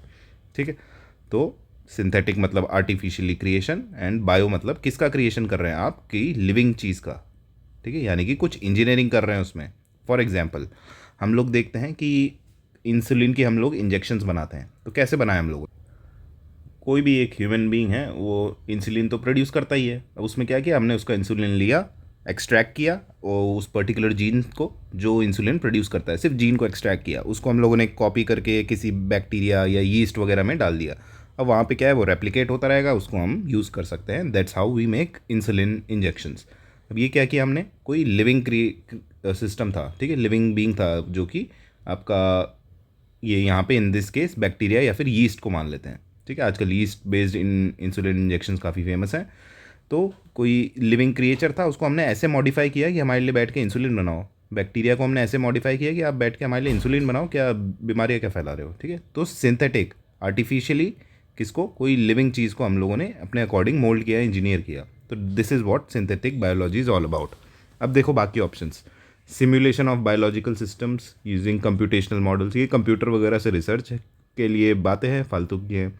सिंथेटिक ड्रग्स बना रहे हैं, ठीक है, सिंथेटिक को तो मन कर पा रहा है, पर लिविंग का क्या, डिराइव फ्रॉम नहीं होना चाहिए। कोई जो आप ड्रग बन रहे हो या कुछ भी हो रहा है, वो आपका एक्चुअल में कुछ नेचुरल जो लिविंग बीइंग है उससे रिलेटेड हो। तो इसमें देख के आपको लगेगा सर इसमें भी तो हम डिराइव ही कर रहे हैं ड्रग्स, इंसुलिन को भी तो डिराइव ही किया था। इंसुलिन को डिराइव नहीं किया था हमने, भी हमने डीएनए, बैक्टीरिया का डीएनए मॉडिफाई किया है, लिविंग सिस्टम को रीडिज़ाइन किया है, यानी कि एक ऑर्गेनिज्म ही अपने आप में प्रोडक्शन मशीन बन गई है। दिस इज सिंथेटिक बायोलॉजी, ठीक है। और ये फर्स्ट क्या है, production of artificial polymers. Artificial पे ज़्यादा इनका फोकस है कि आर्टिफिशियल पॉलीमर बना रहे हैं, बट बायोलॉजी से नहीं है कि लाइफ किसी को, मतलब जो लिविंग सिस्टम है उसको कोई रोल नहीं है इसमें, मिमिक कर रहा है कि properties of natural biological material, but it is not living, ठीक है। तो मतलब लिविंग चीज़ के थ्रू हम लोगों ने नहीं किया है। तो ए भी गलत है। अब बी को पढ़ो, the design and construction of new biological parts और सिस्टम। कोई ऐसा बायोलॉजिकल सिस्टम बनाया हमने या फिर रीडिज़ाइन किया एग्जिस्टिंग बायोलॉजिकल सिस्टम को फॉर यूजफुल पर्पसेस। अब देखो हर एक चीज़ में क्या है, स्पेसिफिक और ब्रॉड वाला हम लोग को गेम खेलना है। स्पेसिफिक और ब्रॉड में क्या है, इसमें हम सब कुछ कवर कर सकते हैं। उन्होंने नहीं बोला किस फील्ड के लिए चाहिए, कि आपको कंप्यूटेशनल पावर चाहिए, कि हम लोगों ने सिर्फ सिंथेटिक ड्रग्स की बात हो रही है, कि आर्टिफिशियल पॉलीमर्स की बात हो रही है। इसमें सब कुछ इसने अपने ऑल इनकम्पासिंग ऑप्शन है, ठीक है। तो याद रखना, broad one will always win. This is synthetic biology, ठीक है। चलते हैं नेक्स्ट क्वेश्चन पे, प्रॉम्प्ट इंजीनियरिंग। ये सब तो अब जो भी अब आप में से एआई का यूज़ कर रहे हैं उनको सुनते ही पता लग जाएगा कि प्रॉम्प्ट वर्ड कहाँ सुना हुआ है। बोलते हैं ना कि एआई को प्रॉम्प्ट देना पड़ेगा, एआई को प्रॉम्प्ट देना पड़ेगा। तो प्रॉम्प्ट इंजीनियरिंग सिंपल सा है, पता होना चाहिए देखते ही कि क्या है इसका मतलब। अब देखो क्या है, सीधा सीधा एक ऑप्शन आपको अलग से चमकता दिखेगा, क्या, the practice of designing and refining inputs to AI language models to achieve desired outputs. कि आप जो प्रॉम्प्ट देते हो उसके अकॉर्डिंग आपका क्या है, एआई का आउटपुट आए। कि लेट्स से आपको कोई इमेज को एडिट करना है, ठीक है, या आपको करना है कि मैं यहाँ खड़ा हूँ, मेरे बगल में यहाँ पे कैटरीना कैफ को खड़ा कर दिया जाए, तो आप कुछ एक प्रॉम्प्ट दोगे ना कि this is my image, remove this uncle इन, जो मेरे बगल में खड़े हैं उनको हटा के कैटरीना कैफ को यहाँ पे खड़ा कर दिया जाए, and it should look like कि उसने मेरे कंधे पे हाथ रखा है, ऐसा ऐसा करके आप पूरा प्रॉम्प्ट देते हो उसको, ठीक है, कुछ गाइडलाइंस देते हो, ठीक है। तो वही क्या है कि अपने एक प्रैक्टिस है जिसमें आप डिज़ाइन कर रहे हो और रिफाइन कर रहे हो अपने इनपुट्स को, जो भी एआई लैंग्वेज मॉडल्स को यूज़ कर रहे हैं टू अचीव डिज़ायर्ड आउटपुट। कि आपको उन अंकल को हटा के कैटरीना कैफ चाहिए थी, ठीक है, तो ये आपका डिज़ायर्ड आउटपुट था। अब तो यही आपकी प्रॉम्प्ट इंजीनियरिंग होती है। Very simple, very logical. If you are aware with this term, this is very easy for you. Otherwise बाकी ऑप्शंस को देख लो कि क्या क्या उनमें गलतियाँ हैं, and try to solve this by yourself. Next पे चलते हैं, मैनग्रूव अलायंस फॉर क्लाइमेट। सब देख के पता लग रहा है कि मैंग्रोव्स के रिलेटेड कुछ अलायंस किया गया है वर्ल्ड वाइड जो क्लाइमेट के लिए बेनिफिशियल है। अब देखो क्या सिंपल सा क्या है, ब्रॉड वर्सेस स्पेसिफिक, ठीक है। अब सबसे पहले स्पेसिफिक में देखो क्या क्या हो रहा है। रामसर कन्वेंशन का प्रोग्राम है to designate mangrove rich coastline as wetlands for of international importance. पहले तो यहाँ पे अपने एक बार नॉलेज को थोड़ा फ्रंट में लेके आओ कि आप बार बार रामसर कन्वेंशन बैठ के हम याद करते रहते हैं, रामसर साइट्स याद करते रहते हैं, रामसर कन्वेंशन के बारे में इतना पढ़ते हैं, तो कहीं उसमें आपने आज तक पढ़ा है कि मैनग्रोव्स को ऐसे लेके आओ, रामसर अपने मैनग्रोव रिच कोस्ट लाइन्स को वेटलैंड का दर्जा दो, कहीं भी इतना कोई प्रोमिनेंट चीज़ है उसके बारे में इतना तो सुना होता, सीधे काटो। अब बायलैटरल एग्रीमेंट बिटवीन इंडिया और Bangladesh for joint mangrove restoration in Sundarban. तो यहाँ पे आपको देख के लगेगा हाँ यार इंडिया और बांग्लादेश के पास सुंदरबन है, बट ऐसी कोई हम अलायंस कर रहे हैं बैठ के, तो बायलैटरल एग्रीमेंट का नाम कभी अलायंस रखते हैं नहीं। तो अलायंसेज हमेशा ग्लोबल लेवल पे होती है।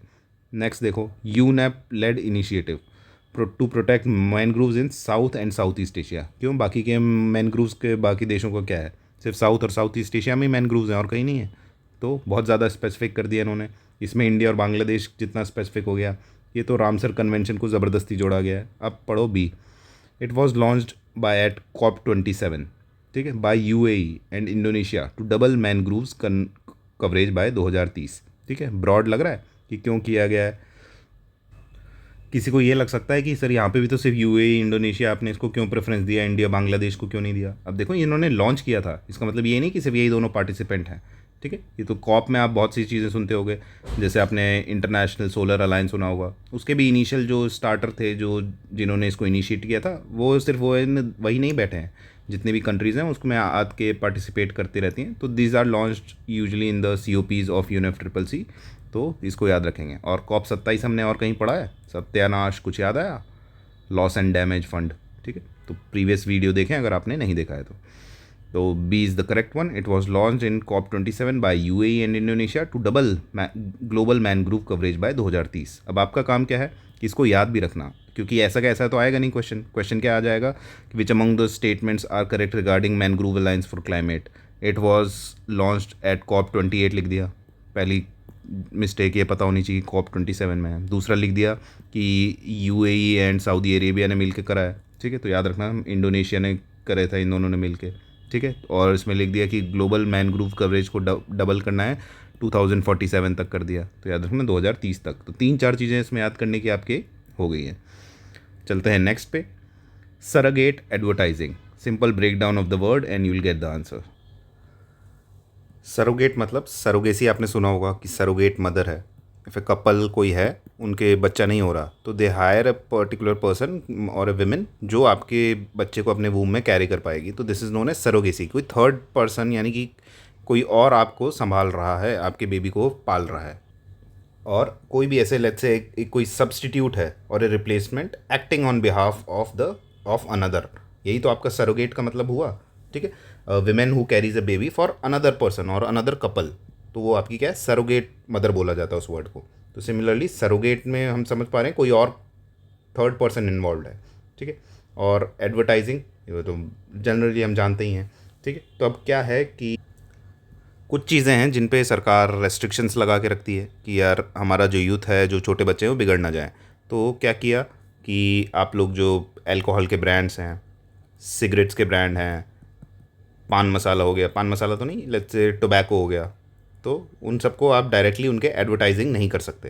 तो अब क्या किया लोगों ने, बोला कि एडवर्टाइज़ तो हम करेंगे, भले ही हम विमल इलायची के नाम से करें या किसी और वे में करें, बट वील डू दैट। तो उनका क्या है कि वो एक सरोगेट एडवर्टाइजिंग कर रहे हैं, कि मतलब हम अपने प्रोडक्ट को, जो मेन प्रोडक्ट है उसको नहीं, कोई तीसरा प्रोडक्ट जो कोई हार्मफुल नहीं है, जिसकी एडवर्टाइजमेंट पे कोई बैन नहीं है, उसको करेंगे। जैसे क्या होता है, कोई लेट्स से शराब का ब्रांड है, ठीक है, तो उसने क्या किया, अल्कोहल के ब्रांड ने अपने सोडा वाटर बॉटल की ऐड कर दी। देखते होंगे आप, पैकेज ड्रिंकिंग वाटर, ठीक है, ये कर दिया। और उसके अलावा लेट्स से कोई म्यूज़िक CDs सुनते होंगे आप लोग। ठीक है, और कुछ नहीं तो एक तो चीज़ सबने सुनी होगी, आप सभी की favourite team royal Challengers Bengaluru. ठीक है, तो उसमें क्या है, ये जो विजय माल्या था उनका जो ब्रांड था अल्कोहल ब्रांड, रॉयल चैलेंज। ठीक है, तो वो क्या है, उसके एसोसिएट करना चाहते थे अपनी टीम को, पर उन्होंने क्या किया, अपना नाम क्या रख दिया, रॉयल चैलेंजर। तो अब देखो क्या है, उसको कोई केस वगैरह भी नहीं कर सकता। बहुत NGOs वगैरह ने उन पे फाइल किए केस कि आप डायरेक्टली प्रमोशन कर रहे हैं अल्कोहल ब्रांड का। उन्होंने बोला नहीं, हमारे ब्रांड का नाम तो रॉयल चैलेंज है, ये रॉयल चैलेंजर है। ठीक है, सिमिलरली जो आपके शाहरुख खान वगैरह क्या है, टाइगर श्रॉफ हो गया, और सबसे फेमस हमारे अजय देवगन हो गए, तो ये क्या करते हैं, ज़ुबान केसरी का जो ऐड करते हैं, क्या है, सरोगेट। वो ऐसे थोड़ी बोलते हैं कि टोबैको खाओ, हमारा विमल का बहुत मस्त है, नहीं, या तो वो पान मसाला का ऐड करते हैं, या फिर उसकी इलायची का चल रहा है आजकल। तो this is known at surrogate advertising. ठीक है, तो promoting a substitute product to indirectly advertise a restricted product like alcohol और टोबैको। ठीक है, ये तो देखते ही पता लग जाना चाहिए, और इनफैक्ट नहीं भी पता तो सरोगेट मदर से रिलेट करो कि पहला क्या है, कोई सेलिब्रिटी, सरोगेट, ये फालतू की चीज़ें हैं कि क्यों हम लोग सरोगेट से कोई सेलिब्रिटी वगैरह का क्वेश्चन पूछेगा आपसे UPSC। Use of subliminal message in advertise to influence customer choices, कोई हिडन मैसेजेस रखे हैं आपके एडवर्टाइज में। ठीक है, तो मतलब आपको साइकोलॉजिकल इम्पैक्ट करें। लेट्स से कभी कोक का ऐड देखा होगा आपने, तो एकदम प्यासे लोग हैं, यहाँ पे कोक एकदम ठंडी है, एकदम उसमें से ओस की बूंदें टपक रही हैं, एकदम साइकोलॉजिकली आपको मन कर जाता है कि यार एक घूंट तो मुझे पिला दो। ठीक है, तो दीज आर सबलिमिनल मैसेजेस हैं। ठीक है, कोई इमेज के थ्रू आपको एक्साइटमेंट क्रिएट हो गया आपकी माइंड में कि यार दिस लुक्स वेरी टेम्पटिंग। ठीक है, सिमिलरली ये तो हो नहीं सकता, क्यों? क्योंकि ये हिडन मैसेजेस है, इसमें सरोगेट कोई थर्ड चीज़ नहीं हुई है कि मतलब आपका कोई एक प्रोडक्ट है उसको एडवर्टाइज करने की जगह इनडायरेक्टली उसका कोई एक बाय प्रोडक्ट या कोई लेस रेस्ट्रिक्टेड प्रोडक्ट है जिसको रेस्ट्रिक्शन नहीं है एडवर्टाइजिंग, उसका प्रमोशन कर रहे हो। ठीक है, last one is online advertising that replaces competitor ads on search engines. तो ये तो आपका सर्च इंजन ऑप्टिमाइजेशन वगैरह आप लोगों ने सुना होगा नाम, तो ये आपके कंपटीशन से रिलेटेड है, इसका कोई एडवर्टाइजिंग का रिलेशन नहीं है। तो these are wrong and the correct answer is RCB। Okay, coming to MQ-9B Sea Guardian drone. पहली चीज़ नोट करें, MQ-9B नोट करेंगे, दूसरा सी को गार्ड करने वाला, और क्या है? ड्रोन। ठीक है, और ड्रोन लिखा है उन्होंने सिंपल, ऐसा कोई नहीं लिखा कि आपका लॉइटरिंग म्यूनिशंस। अगर आप ऑपरेशन सिंदूर के टाइम पे एक्टिव थे, मतलब बॉर्डर पे नहीं, एटलीस्ट टीवी चैनल्स वगैरह पे न्यूज़ से रिलेटेड भी एक्टिव थे, तो आपने इस वर्ड को बहुत बार सुना होगा, हर किसी मीडिया में ये वर्ड चला था, हर किसी न्यूज़पेपर में ये वर्ड आया था। लॉइटरिंग म्यूनिशंस क्या होते हैं? एक कामिकाजे ड्रोन्स, जो इनफैक्ट ईरान वगैरह ने भी अभी अपने वॉर में यूज़ किए, ऐसे जो उड़ते रहते हैं, जाते हैं और जाके खुद ही तबाह हो जाते हैं, जिनको बोलते हैं कामिकाजे ड्रोन्स। तो वो लॉइटरिंग म्यूनिशंस उनके केस में आते हैं। बट यहाँ पे लिखा है गार्डियन ड्रोन, ऐसा ड्रोन जो गार्ड कर रहा है सी को। ठीक है, तो ये तो काफ़ी अटैक ऑफेंसिव वाला काम हो गया, तो ये तो हो नहीं सकता। और इज़राइल ओरिजिन है, इंडिया और इज़राइल मिल के प्रोड्यूस कर रहा है, को प्रोड्यूस, तो आपने इसका नाम तो ज़रूर सुना होता। ठीक है, पहली चीज़ ये। Autonomous under water vehicle drone है? नहीं। ठीक है, नेक्स्ट क्या है? कॉम्बैट ड्रोन्स, फिर से कॉम्बैट की बात हो गई। Developed by DRDO for India's air force under आत्मनिर्भर भारत। अब सपोज कर लो कि ये DRDO ने बना भी दिया ऐसा, और हो भी सकता है बना दे। ठीक है, तो कॉम्बैट ड्रोन्स मतलब गार्ड कैसे करेगा? लड़ाई करके ही करेगा ना, या तो मॉनिटर कर रहा है, थोड़ा फाइट भी करना पड़ेगा, हो सकता है ये सही है। पर इंडिया की अगर एयरफोर्स के लिए बनाया जा रहा है तो ऐसा MQ-9C गार्डियन ड्रोन नाम रखेंगे हम? गरुड़, ऐसा तेजा, ये सब कुछ ऐसा नाम रखेंगे इंडियन नेम? तो ये भी नहीं होगा। अब पढ़ो क्या है? Long endurance surveillance UAVs being produced by India from United state. India produce तो कर रहा है मतलब, पर मिला कहाँ से इंडिया को? United state for maritime and border monitoring. ठीक है, बेसिकली आपको याद रखना है यूनाइटेड स्टेट्स ने इंडिया को दिया है for maritime and border monitoring. दूसरी चीज़, ये सब तो आप नॉर्मल आप लॉजिक से फाइंड आउट कर सकते हो। दूसरी चीज़ याद रखने की क्या है? MQ-9B, अगर आप कभी नोटिस करो USA की जो चीज़ें मिलती हैं, उनके फाइटर्स के नाम क्या हैं? F-16, F-21 Raptor. ठीक है, अभी आपने B-2 बॉम्बर सुना होगा नाम। ठीक है, C-17 ग्लोब मास्टर, ये सब सुनते होगे कि मतलब एक दो लेटर्स आ रहे हैं। ठीक है, उसके बाद एक हाइफन सा दिखेगा, फिर उसके बाद नंबर आ रहे हैं, तो हमेशा उनका एकदम लेटर्स, एक दो लेटर्स, एक या दो, फिर कुछ हाइफन, फिर कोई नंबर, ऐसे वर्ड्स हमेशा कौन? USA ही यूज़ करता है। ठीक है, तो ये चीज़ याद रखोगे तो एलिमिनेशन में हेल्प करेगी। तो the correct answer is UAVs being provided by United States. 31 is done. Next is trophic cascade. पहले नज़रें खोलेंगे, जैसे हमने लास्ट क्लास में क्या देखा था? एजेनेटिक कुछ था जिसको हमने एजेनेटिक पढ़ दिया था, बट क्या था वो? एजेंटिक था। ठीक है, तो एजेंट वर्ड उससे हमको पता लगा। इसमें ट्रॉफिक लिखा है, ट्रॉपिक नहीं लिखा, ट्रॉपिक ऑफ कैंसर वाला मत समझ लेना। ठीक है, ट्रॉफिक। और ट्रॉफिक वर्ड कहीं सुना आप लोगों ने? एक ट्रॉफिक लेवल, दूसरा ट्रॉफिक लेवल सुना, ये एनवायरनमेंट में सुना ही होगा। ठीक है, तो ये चीज़ अगर समझ आ गई तो आंसर आ जाएगा इसका। अब देखो, परंतु इस क्वेश्चन में क्या आपके फंसने के चांसेस ज़्यादा है इनफैक्ट, अगर आपको ट्रॉफिक भी पता हो तो, क्योंकि ऑप्शंस जो सेट किए हैं वो थोड़े टफर एंड पे किए हैं। UPSC इतने टफ नहीं करेगा, वो ट्रॉफिक कास्केड लिखेगा और डायरेक्टली सब चारों ऑप्शंस एकदम अनरिलेटेड होंगे एक दूसरे से। इसमें क्या हम लोगों ने सब कुछ रिलेटेड किया है, तो इसलिए टफ बनाया है। ठीक है, तो ट्रॉफिक का मतलब ट्रॉफिक लेवल्स, कुछ फूड चेन इनसे रिलेटेड है।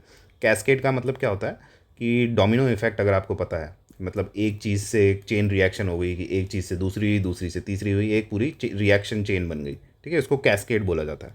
अब देखो, cascading failures in nutrient cycling caused by eutrophication in fresh water bodies. तो कैस्केडिंग फेलियर्स की बात क्यों आएगी जब ट्रॉफिक कैस्केड ही उसके बारे में बात कर रही है? अगर कैस्केडिंग फेलियर होता, ट्रॉफिक कैस्केड फेलियर कुछ ऐसा लिखा होता, ठीक है, या फिर break down, trophic break down ऐसा कुछ होता, तो कैस्केडिंग का ही फेलियर कर दिया इन्होंने जो क्वेश्चन दिया है, तो दिस इज़ रॉन्ग।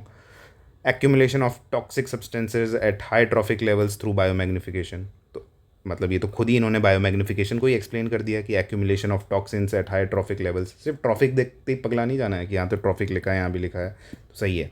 उसके आगे पीछे वाली चीज़ों से समझो कि बायोमैग्निफिकेशन तो खुद ही अपने आप में यही एक डेफिनेशन है बायोमैग्निफिकेशन की। तो ये ट्रॉफिक कैस्केड का क्या हुआ इसमें रोल, ठीक है। इसमें देखो, the downward flow of energy through successive trophic levels in food chain.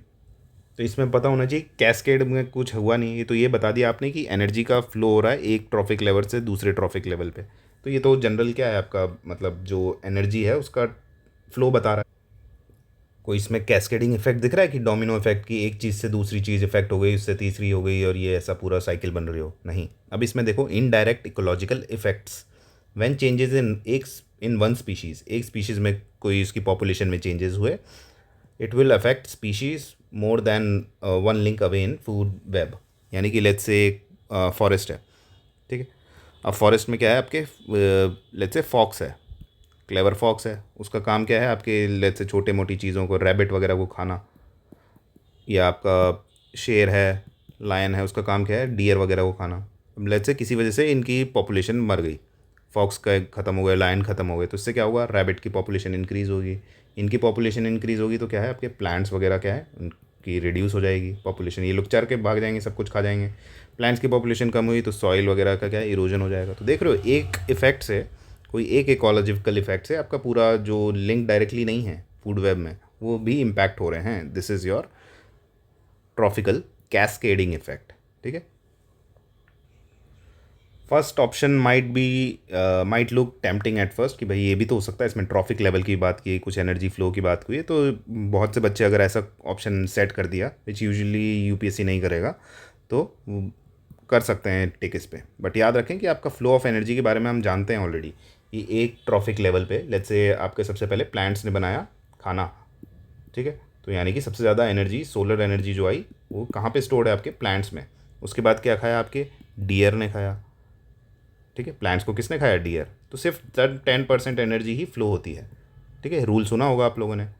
उसके बाद डियर को किसने खाया, शेर ने। तो शेर के पास भी सिर्फ उसका भी 10%, तो बहुत कम अमाउंट ऑफ ये आपकी एनर्जी जाती है। तो यानी याद रखना हमेशा एनर्जी जो आपके हर एक ट्रॉफिक लेवल पे डिक्रीज़ होके मिलती चली जाएगी, energy loss is in traffic levels, ठीक है।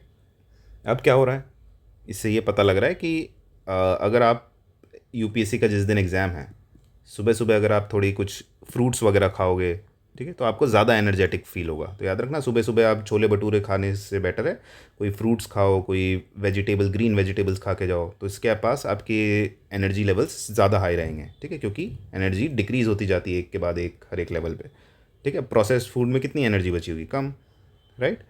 तो the downward flow of energy through successive trophic levels in food chain, ये अपना एनर्जी लेवल्स का शो करता है, इससे कोई कैस्केडिंग इफेक्ट नहीं हो रहा इसकी तरह, ठीक है। तो this is the correct answer. Next क्या है, केस्लर सिंड्रोम। कोई लॉजिक नहीं काम करेगा, कुछ नहीं काम करेगा, प्योर नॉलेज बेस्ड क्वेश्चन कि केस्लर सिंड्रोम क्या होता है। याद रखो कि कैस्केडिंग कॉलिजन सिनेरियो, कैस्केडिंग का मतलब आप समझ चुके हैं, एक चीज़ से दूसरी चीज़, पूरा डोमिनो इफेक्ट, ठीक है। In low earth orbit where space debris generates more debris potentially making orbital space unusable.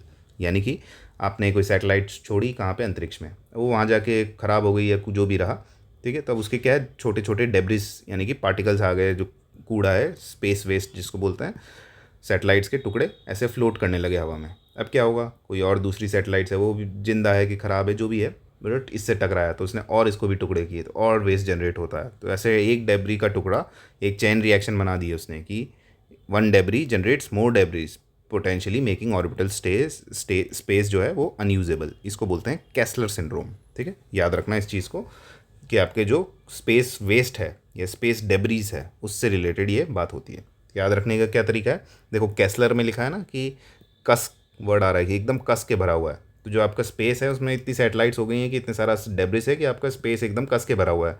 तो बहुत सोच समझ के आपको अपनी सैटेलाइट्स लॉन्च करनी पड़ती हैं। इनफैक्ट जो आपका इंटरनेशनल स्पेस स्टेशन है जो कि लोअर अर्थ ऑर्बिट में ही घूमता है, उसको बहुत सारे लाखों मैनूवर्स करने पड़ते हैं कि सामने उसको पता है कि यहाँ पे कुछ आएगा, तो सीधे जाते हुए एक मैनूवर करता है। तो उस manoeuvring is the major issue due to space debris, ठीक है, सारी कैलकुलेट करनी पड़ती हैं उसको कि किस एंगल से भिड़ेगा, तो उसके अकॉर्डिंग मैनूवर करना पड़ता है। तो ये सब याद रखें कि कस के भरा हुआ है, कैसलर सिंड्रोम, ऐसे याद रहेगा। नेक्स्ट है ग्लोबल स्टॉक टेक। तो ये जो दोनों क्वेश्चन हैं 33 एंड 34, ये दोनों आपके एकदम क्या है, नॉलेज बेस्ड हैं। इसको तो आप बिना नॉलेज के भी कर सकते हो, बट यहाँ पे क्या है वही कि ऑप्शंस हम लोगों ने थोड़े टफ वे में बनाए गए हैं। आपका यूपीएससी नहीं पूछेगा, वो सिंपल ग्लोबल स्टॉक टेक लिखेगा और 5-4 डिफरेंट ऑप्शंस देगा, ठीक है। तो you can easily eliminate out of it. इनसे घबराना नहीं है कि सर यहाँ पे तो बिल्कुल पता नहीं लग रहा, ये this is just so that you can apply this logical elimination. तो अब ग्लोबल मतलब तो पता ही है, ग्लोबली जो हो रहा है। स्टॉक टेक मतलब किसी चीज़ का टेकिंग द स्टॉक, अब जैसे कोई स्टॉक है उसके बारे में पूरी जानकारी लेना, ठीक है। तो this is global stock take. इतना तो वर्ड से समझ में आ गया है। तो अब मीनिंग क्या है इसका, तो अब देखो कि एक 5 ईयर का रिव्यू प्रोसेस है, ठीक है। रिव्यू प्रोसेस मतलब उसमें क्या कर रहे हैं हम, पेरिस एग्रीमेंट के अंदर which assesses collective progress toward climate goals, कि आपके जो क्लाइमेट गोल्स डिफरेंट कंट्रीज़ ने अपने दिए हैं, ठीक है, तो क्या उसमें आप प्रोग्रेस ले रहे हो कलेक्टिवली, उसको आपको जज करना, उसके लिए पूरा उसका ब्यौरा लेना, उसका stock, taking the stock of what have you done, वही आपका क्या है, ग्लोबल स्टॉक टेक, ठीक है। और बाकी ऑप्शंस में देखो क्या है, यूएन का review for global food reserves के बारे में है, बट हो भी सकता है, क्यों, हमको थोड़ी पता है कि स्टॉक क्या आपका सिर्फ क्लाइमेट गोल्स का ही स्टॉक ले सकते हैं, इनमें से कोई भी ऑप्शन सही हो सकता है। तो this is your knowledge based question, तो इसमें याद मत रखना, ट्राई मत करना एलिमिनेशन का, ऑल्दो इनफैक्ट एग्जाम में इस पर कर पाओगे, यहाँ पे नहीं पॉसिबल होगा, ठीक है। तो ये याद रखेंगे, पेरिस एग्रीमेंट से रिलेटेड है कि आपके जो भी क्लाइमेट गोल्स हैं, क्या उसमें आपने ग्लोबली जो प्रोग्रेस की है उसका पूरा ब्यौरा, taking the stock of the scenario of the climate goals is the correct answer, ठीक है। चलते हैं नेक्स्ट पे, जूनोटिक स्पिलओवर। लगाओ दिमाग, जूनोटिक डिजीज़ पढ़ा है, ऐसे डिजीज़ जो जानवरों से इंसानों में फैलते हैं, नीपा वायरस वगैरह सुना होगा, ये जूनोटिक डिजीज़ हैं। नहीं पता, जू तो सुना ही होगा, जू तो जानवरों से पता ही है, तो इतना भी थोड़ा दिमाग लगाओ कि जानवर से है। स्पिल ओवर मतलब एक से दूसरे में, वही जो हमने बोला जूनोटिक डिजीज़, वही इसका आंसर भी होना चाहिए कुछ समथिंग, कि कोई ऐसा डिजीज़ होगा जो जानवरों से इंसानों में आया होगा, something like that. Let's see क्या क्या ऑप्शन है। Contamination of animal feed with human pathogen, ये तो उल्टा ही बता दिया कि एनिमल फीड को ह्यूमन पैथोजन से कंटेमिनेशन हो गया, तो जूनोटिक का क्या स्पिल ओवर हुआ। Process by which infectious pathogen, कोई एक इन्फेक्शियस पैथोजन है, jumps from an animal host to infect humans, जानवरों से क्या है इंसान में आ रहा है, यही तो है जूनोटिक स्पिल ओवर। ये इकोनॉमिक लॉस से रिलेटेड है, ये over spill of wild animal की पॉपुलेशन पे ही पूरा स्पिल हो रहा है, ठीक है। तो ये सब फेक ऑप्शंस हैं, ये थोड़ा दिमाग लगाओगे सीधे ही आपको आंसर मिलेगा कि कोई एक चीज़ स्पिल ओवर हो रही है। तो zoonotic disease you have already understood, अगर आपने थोड़ा बहुत भी पढ़ा है जनरल टर्म्स में जूनोटिक डिजीज़ के बारे में, तो you would have the answer with you. Next क्या है, आरोग्य मैत्री क्यूब। लगाओ break down of the words. Arogya मतलब समथिंग रिलेटेड टू डिजीज, ठीक है, या फिर डिजीज़ तो नहीं, बेटर वर्ड वुड बी आरोग्य मतलब हेल्थ, ठीक है, हेल्थ से रिलेटेड कुछ होगा, ठीक है। मैत्री यानी कि कुछ फ्रेंडशिप मान लो, कॉपरेशन मान लो, हेल्प मान लो, और क्यूब मतलब कोई एक कुछ यूनिट होगी, एक बॉक्स टाइप क्यूब मान लो, ठीक है, एक बॉक्स है, एक कोई हेल्प वगैरह के तरीके से है, और आरोग्य मतलब कुछ हेल्थ से रिलेटेड है। तो इन 3 वर्ड्स को हम देख सकते हैं, ठीक है। तो याद रखना, प्रोजेक्ट भीष्म भी पूछा जा सकता है, तो उसके थ्रू भी याद रखना ये आरोग्य मैत्री क्यूब क्या है। अब देखो क्या है, a portable telemedicine unit developed by ISRO for use in remote tribal health centre. Broad versus specific, कितना स्पेसिफिक कर सकते हैं इन्होंने, देखो क्या किया है, इसरो ने प्रोड्यूस किया पहला तो, दूसरा टेलीमेडिसिन यूनिट है, ठीक है, तीसरा क्या है, रिमोट ट्राइबल हेल्थ सेंटर, सिर्फ उनके लिए बनाया गया है, ऐसा हो सकता है, ठीक है, बहुत ज़्यादा स्पेसिफिक करने की कोशिश की है। अपार्ट फ्रॉम दिस क्यूब है, तो ये तो टेलीमेडिसिन यूनिट नहीं जानते आपकी, टेलीमेडिसिन क्या होता है कि मतलब ऑनलाइन कंसल्टेशन, आप कॉल पे किसी को या वीडियो कॉलिंग के थ्रू कंसल्ट कर रहा है कोई डॉक्टर, उसको बोलते हैं ना टेलीमेडिसिन। तो अब ये कोई क्यूब आप लेके गए हो बॉक्स, वहाँ पे जाके आपने खोल के दिखाया कि लो इसके अंदर आपका टेलीफोन है, इससे बात करो, तो बोलेंगे भाई ये क्यों लेके आया, मेरे पास फ़ोन है, ठीक है। तो टेलीमेडिसिन करके इन्होंने और ख़राब कर दिया अपना ऑप्शन। अब देखो, एक मोबाइल हॉस्पिटल है, ठीक है, developed under Ayushman Bharat for primary health care in rural areas, ठीक है, हो सकता है पर ये वाला, क्योंकि रूरल एरियाज़ आयुष्मान भारत हो सकता है, परंतु आयुष्मान भारत तो हर भारतीय ने इतना ज़्यादा पढ़ा है कि अगर कुछ ऐसी आरोग्य मैत्री क्यूब होता तो अभी तक हर एक कोचिंग सेंटर ने 100 बार इसको लिख दिया होता, 10 बार यूपीएससी में आ गया होता, कहीं ना कहीं आपको दिख गया होता, इतना तो आप पढ़ते ही हैं। ठीक है, तो आयुष्मान भारत के अंदर कोई ऐसा आरोग्य मैत्री क्यूब या प्रोजेक्ट भीष्म इसके अंदर होता तो you would have known. Medical drone system, ठीक है, ड्रोन ही लेके आ गए, developed by DRDO for delivery of medicine to inaccessible regions. ठीक है, तो इसमें आपने ड्रोन सिस्टम बना दिया है, क्या क्यूब का क्या रहा, हेल्थ क्या रहा, मैत्री क्या रही, कुछ नहीं। अब सुनो इसको, इंडियाज़ मॉड्यूलर, ठीक है, deployable disaster relief medical unit. ठीक है, एक मेडिकल यूनिट है जो क्यूब को सेटिस्फाई कर रहा है। ठीक है, that can be made operational in just under 12 minutes for, जहाँ पे डिज़ास्टर रिलीफ करना हो। ठीक है, तो हेल्थ से रिलेटेड भी है। क्यूब मैत्री मतलब हेल्प भी कर रहे हैं किसी की जहाँ पे डिज़ास्टर रिलेटेड लोग हैं, और क्यूब मतलब कोई एक यूनिट है, मेडिकल यूनिट लेके आए हैं। ठीक है, उसको 12 मिनट में खोल के पूरा एक बॉक्स बना दिया, उसको रखा है हमने प्रोजेक्ट भीष्म नाम रखा है। ठीक है, तो this is the correct option, do remember this. चलते हैं नेक्स्ट पे, viability gap funding. First word को ब्रेक डाउन करेंगे। गैप फंडिंग, नाम से पता लग रहा है कोई गैप है, कोई शॉर्टफॉल हुआ है किसी चीज़ का, तो उस हो गया है उसकी भरपाई करना।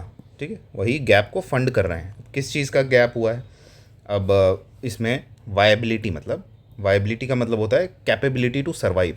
ठीक है, आपने सुना होगा this business is not viable, this particular startup नहीं वर्क कर रहा, वो वायबल नहीं है। ठीक है, ये बिज़नेस वायबल नहीं है। तो वायबिलिटी मतलब कोई आपकी एक कैपेबिलिटी है सर्वाइव करने की। ठीक है, उसको सर्वाइव करवाने के लिए आप जो गैप है, जो उसमें गैप आ रहा है कि मतलब इतना पैसा चाहिए था बट इतना ही मिला, 80 मिला, 100 चाहिए था 80 मिला, तो ये 20 रुपये का जो गैप है इसको हम सरकार पे करेगी, इसको गैप फंडिंग कहते हैं। ठीक है, वायबिलिटी गैप फंडिंग क्यों कर रहे हैं? अगर नहीं किया तो ये बंद हो जाएगी, ये कोई प्रॉफिट नहीं बना पाएगी और पब्लिक के लिए हेल्पफुल नहीं रहेगा। तो this is known as viability gap funding. अब देखो पहला क्या है, financial support to state governments to bridge physical deficits under FRBM target. अब आपके स्टेट गवर्नमेंट है, उसका फिजिकल डेफिसिट है, वो एफआरबीएम टारगेट नहीं फुलफिल कर पाई, तो क्या फाइनेंशियल सपोर्ट देगा कोई सरकार या कोई और? उसको क्यों देगा कि आप अपना जो फिजिकल डेफिसिट नहीं कर पा रहे और उसके बाद हम गैप फंडिंग कर दी, तो ये तो क्या एक तरीके से चीटिंग हो गई ना अपने अपने टारगेट्स की। ठीक है, this is very wrong.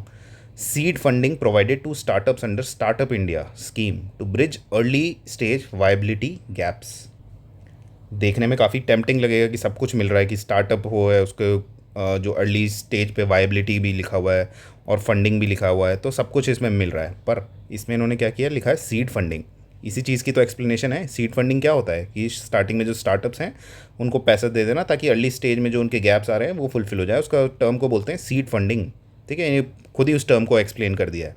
Similarly इसमें भी यही किया, देखो, compensation paid to farmers for losses due to gap between market price and MSP. इसमें भी गैप भी दिख रहा है, कॉम्पनसेशन फंडिंग जैसा कुछ मैकेनिज्म भी दिख रहा है। बट एमएसपी क्या होता है कि एमएसपी में सरकार एक मिनिमम सपोर्ट प्राइस लॉन्च कर देती है। ठीक है, और उसके बाद क्या है, जो आपके फार्मर्स वगैरह होते हैं कि उस टाइम पे जो मार्केट प्राइस है उस पर लेट्स से एमएसपी आपकी 1000 लॉन्च की थी और मार्केट प्राइस में आपको सिर्फ 800 में बेच पाए, तो ये जो 200 का गैप है यही तो एमएसपी है कि अब वो जो लोग हैं वो 200 रुपये उनको पे करना पड़ेगा इसको। यही एमएसपी का मेन मोटिव है। ठीक है, तो खुद एमएसपी को ही एक्सप्लेन कर रहे हैं, तो इसमें वायबिलिटी गैप फंडिंग का कोई रोल नहीं है। अब इन सब में आप एक चीज़ देख पा रहे हो कि बहुत स्पेसिफिक चीज़ें हैं, ये आपका फार्मर से रिलेटेड है, ये स्टार्टअप से रिलेटेड है। ठीक है, ये वाला क्या है, फाइनेंशियल सपोर्ट टू मतलब आपके फिजिकल डेफिसिट से रिलेटेड है। बी पढ़ो, अब एक गवर्नमेंट का ग्रांट है। ठीक है, इनमें से कोई गवर्नमेंट का नाम भी नहीं लिया किसी ने, इसने लिया है government grant provided to infrastructure से related projects that are economically justified but commercially unviable without support. जैसे कि कहीं पे कोई दो रूट्स हैं, उनके बीच में आपने मेट्रो चलाई या कोई भी पब्लिक ट्रांसपोर्ट चलाया। अब देख पा रहे हो कि यार यहाँ पे इतने ज़्यादा वो जो कस्टमर्स हैं वो पेमेंट नहीं कर सकते, ज़्यादा पैसा नहीं मिलेगा उसमें, तो जो टिकट रेट्स है उनको कम ही रखना पड़ेगा। अब टिकट रेट्स कम हैं तो ये प्रॉफिटेबल नहीं होगा, तो लेट्स से उनको चाहिए था अपने आप को मेंटेन करने के लिए 100 रुपये मिलने चाहिए थे, बट कमाई सिर्फ 50 की ही हो पा रही है। तो ये जो गैप है 50 का, इसको सरकार पे कर रही है। तो जो वायबिलिटी है ये इंफ्रास्ट्रक्चर रिलेटेड प्रोजेक्ट्स की बात होती है, याद रखना हमेशा।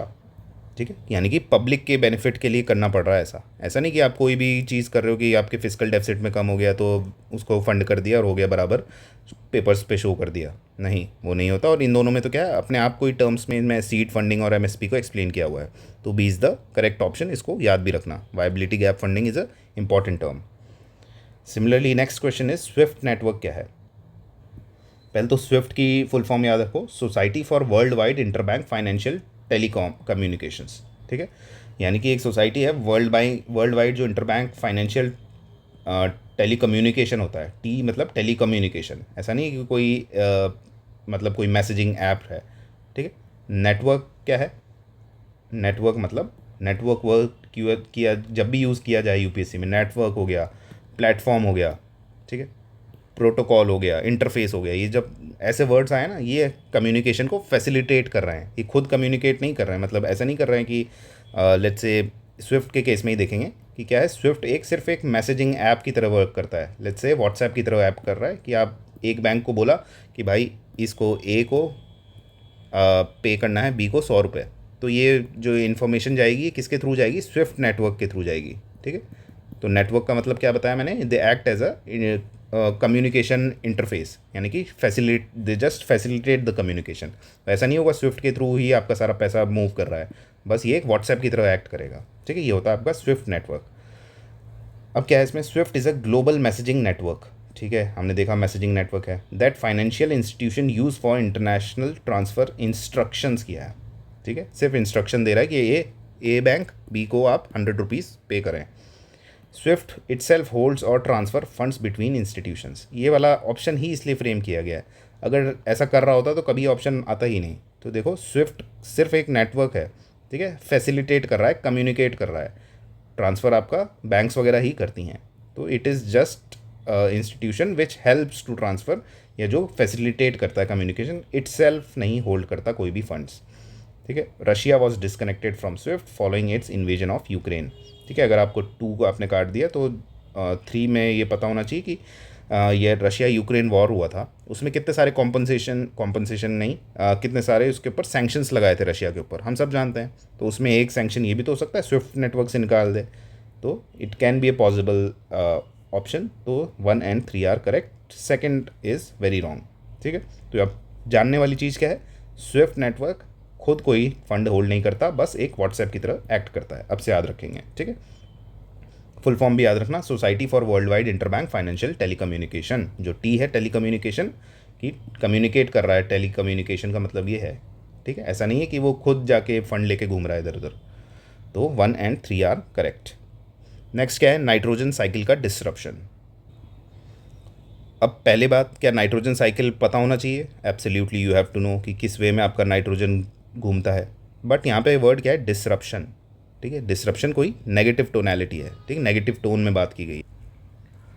अब नाइट्रोजन साइकिल देख लो एक बार क्या होता है कि मतलब आपके फ्री फॉर्म में नाइट्रोजन सबसे ज़्यादा अवेलेबल है ही एटमॉस्फेयर में, बट कभी लाइटनिंग हुई कि कोई रेडिएशन हुई, उसकी वजह से क्या हुआ, ब्रेक डाउन हो गया नाइट्रोजन का। अब वो सॉइल में गई, सॉइल गई तो प्लांट्स ने उनको एब्जॉर्ब किया, प्लांट्स में गया तो फिर एनिमल्स के पास आया, एनिमल्स फिर मरे तो वापस सॉइल में, तो ये पूरी एक साइकिल बन गई है। ठीक है, इसको नाइट्रोजन साइकिल बोलते हैं। अब इसका डिसरप्शन क्यों हो रहा है, कोई ऐसी चीज़ें होंगी ना जिसकी वजह से, कुछ एंथ्रोपोजेनिक फैक्टर्स होंगे, कुछ सिंथेटिक फर्टिलाइजर्स होंगे जो इसको डिस्टर्ब कर रहे हैं। हम लोग जानते भी हैं सिंथेटिक फर्टिलाइज़र में क्या नाइट्रोजन की डेफिशिएंसी पूरा करने के लिए करते हैं। तो over use of synthetic fertilizer is a major cause of nitrogen cycle. Very negative statement, और ये भी नेगेटिव टोन में है, तो it will work. Excess reactive nitrogen can cause eutrophication of water bodies. Eutrophication तो किसी से भी हो जाएगा, कोई भी न्यूट्रिएंट आप प्रोवाइड करो। एंड ये नाइट्रोजन के हम बारे में जानते भी हैं कि जो नाइट्रोजन या अपने पेस्टिसाइड्स वाला जो एरिया होता है उससे अगर रन ऑफ होता है सॉइल इरोजन के थ्रू, वो बह के चला गया पानी में, तो वहाँ पे अपना यूट्रोफिकेशन होता है। एनवायरनमेंट का सबसे बेसिक चीज़ आप लोगों ने पढ़ी होगी। थर्ड क्या है, nitrous oxide release from agriculture is a potent green house gas. क्या पॉजिटिव स्टेटमेंट है कि नेगेटिव है, ये भी नेगेटिव है। तो एक नेगेटिव चीज़ है, उसके कंटेक्स्ट में 3 और नेगेटिव दिए हैं, तो तीनों ही सही हैं। ठीक है, और कोई भी ऐसा स्टेटमेंट नहीं है जिसमें कोई एक्सट्रीम सा कुछ लिखा हो, कुछ मतलब पॉजिटिव भी नहीं लिखा है। कहीं पे ऐसे लिखा होता कि केमिकल फर्टिलाइज़र या सिंथेटिक फर्टिलाइज़र की हेल्प से अपना नाइट्रोजन साइकिल इम्प्रूव हो जाती है, तब वो क्या है कि पॉजिटिव कहाँ से आ गया, जब डिसरप्शन की बात चल रही है तो पॉजिटिव स्टेटमेंट कैसे आ सकता है, ठीक है। तो all of them are correct, 1, 2 and 3। Next is your reverse repo rate, सबसे basic concept of your economy, और इसमें आपको अच्छे से पता होना चाहिए रिवर्स रेपो रेट और रेपो रेट क्या है। आई होप इतना आता होगा, नहीं आता तो एक रूल आज से याद रख लो। अब देख लो क्या ये रूल याद रखना है। जनरली आपने सुना होगा जो बैंक्स हैं उनमें सबसे बड़ा बैंक कौन सा है, आरबीआई। आरबीआई ही देगा ना बैंक्स को पैसा, कहाँ से आएगा वरना बैंक के पास पैसा। सबसे पहला पैसा आरबीआई ने बैंक को देगा ही, बड़ी वाली बैंक छोटे बैंक को दे रही है। ये एक सिंपल सा प्रोसेस है जिसको बोलते हैं रेपो रेट। अब जब ये रिवर्स हो गया ये प्रोसीजर कि बैंक वगैरह आरबीआई को दे रहे हैं पैसा कि भाई तुम हमारे से बड़े हो बट फिर भी हम दे रहे हैं, तो ये कोई एक रिवर्स सिचुएशन हो गई। तो सिंपल सा याद रखो यही हो रहा है कि बैंक्स जब आरबीआई को पैसा दे रहे हैं that is your reverse of the repo rate, repo rate का उल्टा। तो ऐसा क्या है, it is the rate at which RBI lends money to commercial bank. RBI से बैंक्स के पास गया तो क्या ये तो सिंपल सा सीधा है, कोई रिवर्स थोड़ी है, यही तो बड़ी वाली छोटी कोई देगी। This is repo rate. It is interest rate at which one bank lends overnight fund to another bank, ये तो इंटर बैंक ट्रांजेक्शन है। It is the minimum rate below which bank can not lend, ये भी नहीं है, ठीक है। अब देखो बी को, it is the rate at which commercial bank park their excess funds with RBI. मतलब तो वही है, पार्क बोल के थोड़ा इज्जत बचा दे रहे हो आरबीआई की, बट असलियत में तो यही हो रहा है ना, बैंक आरबीआई को दे रही है, जो रेपो रेट है उसका उल्टा। तो B is the correct one. Next क्या है, pyrolysis. Pyrolysis sometime mentioned in news is related to what. अब इसमें जो हमारे जो दो मेन रूल्स थे, पहला एटिमोलॉजी, सेकंड वाला क्या इंपॉर्टेंट, स्पेसिफिक और ब्रॉड, उन पे चलो। पहला देखो पायरोलाइसिस। पायरोलाइसिस, पायरो वर्ड जहाँ पे भी आ जाए मीन्स हीट, हीट का word is the most important, ठीक है। आपने सुना होगा जैसे फायर, फायर क्या होता है, जो शमशान में आप देखते हो ना लकड़ियों का एक ढेर रखा होता है जिसके ऊपर डेड बॉडी को जलाया जाता है, it is known as fire, ठीक है। तो पायरोलाइसिस उसी से बना है, पायरोटेक्निक्स होता है, पायरोमीटर होता है, सब हीट से रिलेटेड वर्ड है, ठीक है। नेक्स्ट क्या है, पायरो का वर्ड पता लगा, लाइसिस मतलब क्या है आपका, ब्रेकिंग डाउन, कोई भी चीज़ का ब्रेक डाउन होता है उसको लाइसिस वर्ड किया जाता है। सर हमको तो ये बात पता ही नहीं है, कैसे नहीं पता, आपको सब पता है, बस सोचने की देर है। Hydrolysis, break down of water. Electrolysis तो सुना ही होगा कि इलेक्ट्रिसिटी का ब्रेक डाउन, ठीक है, इलेक्ट्रिसिटी के थ्रू। ऐसे हीमोलाइसिस, बहुत सारे वर्ड है जिनके बीच में लाइसिस लगा, तो यानी कि break down word is equals to your lysis. तो क्या हुआ, breaking down using the heat, only the heat, याद रखें इसको अच्छे से। अब देखो कोई भी ऐसा ऑप्शन है जिसमें हीट और break down, thermal decomposition, chemical process, high pressure combustion, production of synthetic rubber. तो इसमें सिंथेटिक रबर वगैरह आ गया, हमको क्या मतलब है, बट यहाँ पे हाई टेम्परेचर्स लिखा है, ठीक है। यहाँ पे एक में लिखा है हाई प्रोडक्शन, एक थर्मल डिकम्पोजिशन में भी लिखा है, ठीक है। तो ये दोनों अपने हो सकते हैं हाई टेम्परेचर से रिलेटेड। इसमें हाई प्रेशर लिखा है, कंबशन ज़रूर लिखा है, कंबशन भी मतलब आपके ऑक्सीजन की प्रेजेंस में हो गया, कहीं इसमें ऑक्सीजन की प्रेजेंस की डिस्कस हुआ है नहीं, तो बी एंड डी में हो सकते हैं। अब ये तो केमिकल प्रोसेस हो गया, ये पायराइट से आपको कंफ्यूज करने की कोशिश की है, तो इसको तुरंत काटो। नेक्स्ट क्या है आपका, high pressure combustion technique used in thermal power plants to increase efficiency. अब देखो कंबशन का मतलब क्या होता है, कंबशन का मतलब होता है कि आपका ऑक्सीजन की प्रेजेंस में किसी को जलाना, ठीक है। उसको हमेशा वर्ड यूज़ किया जाता है कंबशन, और जब भी ऑक्सीजन की एब्सेंस में जलाओगे तो उसमें क्या बोलने जाएगा, पायरोलाइसिस। और ऐसा कर क्यों रहे हैं, ऑक्सीजन की प्रेजेंस में क्या दिक्कत आ रही है। अब देखो कोई भी लेट्स से कोई मटेरियल है उसको आपने ऑक्सीजन की प्रेजेंस में जलाओगे तो उसमें जो चीज़ें निकलेंगी वो क्या है, ऑक्सीजन से रिएक्ट करेंगी, रिएक्ट करेंगी तो बाई प्रोडक्ट्स क्या आएंगे आपके, CO2 निकलेगा, H2O निकलेगा, हीट निकलेगा, ये सब अपने बाई प्रोडक्ट्स होंगे। यानी कि जो मेन मटीरियल्स हैं वो अपने इनमें कन्वर्ट हो जाएंगे फालतू की चीज़ों में, जो हमको एक्चुअल में ब्रेक डाउन चाहिए वो नहीं हो पाएगा। तो विदाउट ऑक्सीजन में क्या हो रहा है अपना, लेट्स से आपने किया वुड को ब्रेक डाउन किया, ठीक है, वुड को विदाउट ऑक्सीजन में जलाया तो क्या हुआ, आपका गैसेस मिलेंगी, डिफरेंट डिफरेंट ऑयल्स वगैरह मिलते हैं, चारकोल मिलता है आपको, ठीक है। तो ये आपका डिफरेंस आ जाता है। और नहीं, वुड को क्या किया, सिंपली कंबशन किया, जला दिया, तो क्या हो गया, फ्लेम्स निकली, स्मोक निकला, ऐश निकला और घर बैठो, ठीक है। तो बेसिकली ऑक्सीजन की कमी में अगर विदाउट ऑक्सीजन जलाते हो चीज़ों को तो एक्चुअल बाय प्रोडक्ट्स आपको मिलते हैं, because oxygen causes uncontrolled oxidation, ठीक है। और हमको चाहिए कंट्रोल डिकम्पोजिशन, तो thermal decomposition of organic material in the absence of oxygen, ये this is the defining word to produce bio oil, syn gas, biochar, ये सब हमको चीज़ें मिलती हैं if we do the pyrolysis, ठीक है। ये सिंथेटिक रबर वगैरह तो फालतू की चीज़ है। क्योंकि एकदम स्पेसिफिक वाली भी चीज़ पे अगर आप जाके देखो, ये देखो थर्मल पावर प्लांट की बात हो रही है, सिंथेटिक रबर की बात हो रही है, पायराइट मिनरल्स की बात हो रही है, ये क्या है? इसने कोई ऐसा बोला? उसने वर्ड यूज़ किया ऑर्गेनिक मटेरियल, तो ये which is very broad term, ठीक है। तो दोनों आपके वर्क करेंगे इसमें, etymology plus specific and broad. Next पे चलते हैं, distributed ledger technology, this I will not explain why. क्योंकि अगर आपने अभी ब्लॉकचेन के बारे में सुना है, नहीं सुना तो आपने अगर ब्लॉकचेन वाला मेरा वीडियो देखा है वो भी नहीं देखा, तो अगर आपने मैराथन देखा है साइंस का वो भी नहीं देखा, तो आप लोग को आइडिया होना चाहिए था डिस्ट्रीब्यूटेड लेजर टेक्नोलॉजी क्या है। लेजर का मतलब उसमें मैंने बताया हुआ है क्या, कि लेजर मतलब होता है आपका बही खाता, यानी कि एक तरीके का रिकॉर्ड है किसी चीज़ का, हर एक जो ट्रांजैक्शन हो रहे हैं उन सब का रिकॉर्ड। और डिस्ट्रीब्यूटेड मतलब एक ही जगह पे कॉन्सेंट्रेटेड नहीं है कि सिर्फ आपका आरबीआई में सब कुछ रखा है, नहीं, अलग अलग नेटवर्क्स पे, अलग अलग नोड्स पे आपका डेटा डिस्ट्रीब्यूटेड है, ठीक है। लेजर मतलब डेटा हो गया, डिस्ट्रीब्यूटेड है, और टेक्नोलॉजी तो समझ ही गए हैं। तो किससे रिलेटेड है अपना, देखो, a digital system for recording and synchronising data across multiple nodes without a central administrator. यही तो अपना ब्लॉकचेन की बेसिक वर्किंग प्रोफाइल है क्या, कि ब्लॉकचेन में क्या है, कोई सेंट्रलाइज्ड अथॉरिटी नहीं होती, इसी के बेसिस पे आप क्रिप्टो करेंसी वगैरह जो मार्केट में चलता है क्या, कि कोई उसका ओनर नहीं है क्रिप्टो करेंसी का, ठीक है। The network is distributed, every one is the क्या, अप्रूवर, ठीक है। तो दिस इज़ ब्लॉकचेन।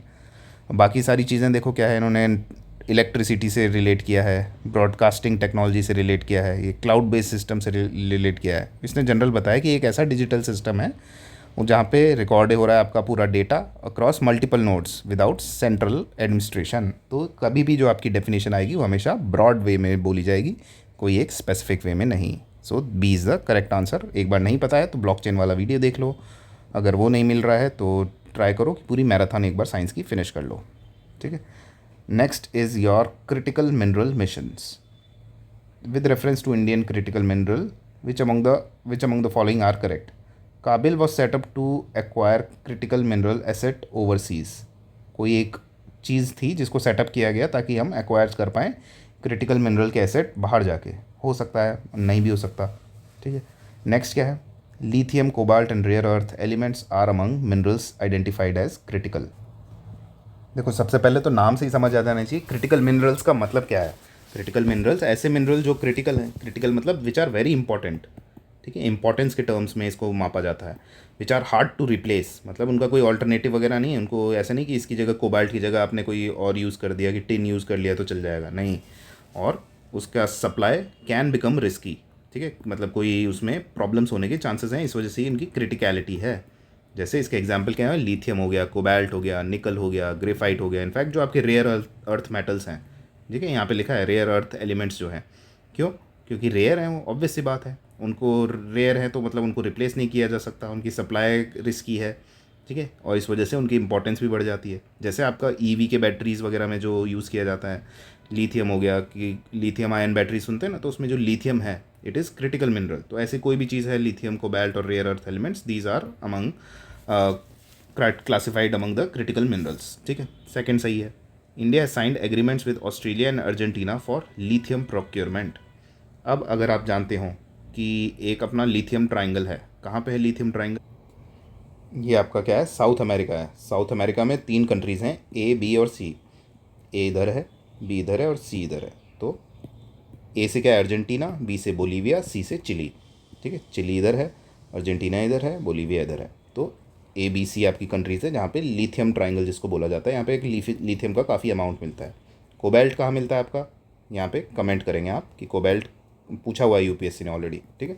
तो कोबाल्ट कहाँ पाया जाता है वर्ल्ड में सबसे ज़्यादा, कहाँ पे उसका प्रोडक्शन सबसे ज़्यादा हो रहा है, ठीक है। और रेयर अर्थ मेटल्स एलिमेंट्स देख ही लिया। तो अर्जेंटीना लिखा है, हम लोग तो सोच सकते हैं कि यार कि यहाँ पे प्रोक्योरमेंट के लिए अर्जेंटीना से बात की होगी, ऑस्ट्रेलिया से भी कर सकते हैं, लेट्स से नहीं भी किया होगा तो इतना स्पेसिफिक वो नहीं देते। मतलब क्या है, ऐसे दिया जाता कि India has signed agreements with more than 100 countries, या मोर देन 50 कंट्रीज़ भी लिख देते हैं, ऐसा कुछ कर देते, तो लगता है कि भाई कुछ एग्जैजरेटेड सा है। तो एग्रीमेंट कर लिया ऑस्ट्रेलिया से, अर्जेंटीना से, इनफैक्ट ऐसी कंट्रीज़ भी हैं जिनके पास मिनरल रिच हैं, यहाँ ABC में अर्जेंटीना का नाम भी आता है, तो हो सकता है ये वाला पॉसिबल है। थर्ड और सेकंड तो सही है। अब देखो, KABIL was set up to acquire critical mineral assets overseas, ये भी एकदम पॉजिटिव स्टेटमेंट है, कोई बनाई गई है इंस्टीट्यूट ताकि हम क्रिटिकल मिनरल्स का एसेट्स जो हैं उसके ओवरसीज़ में उनको एक्वायर कर सकें।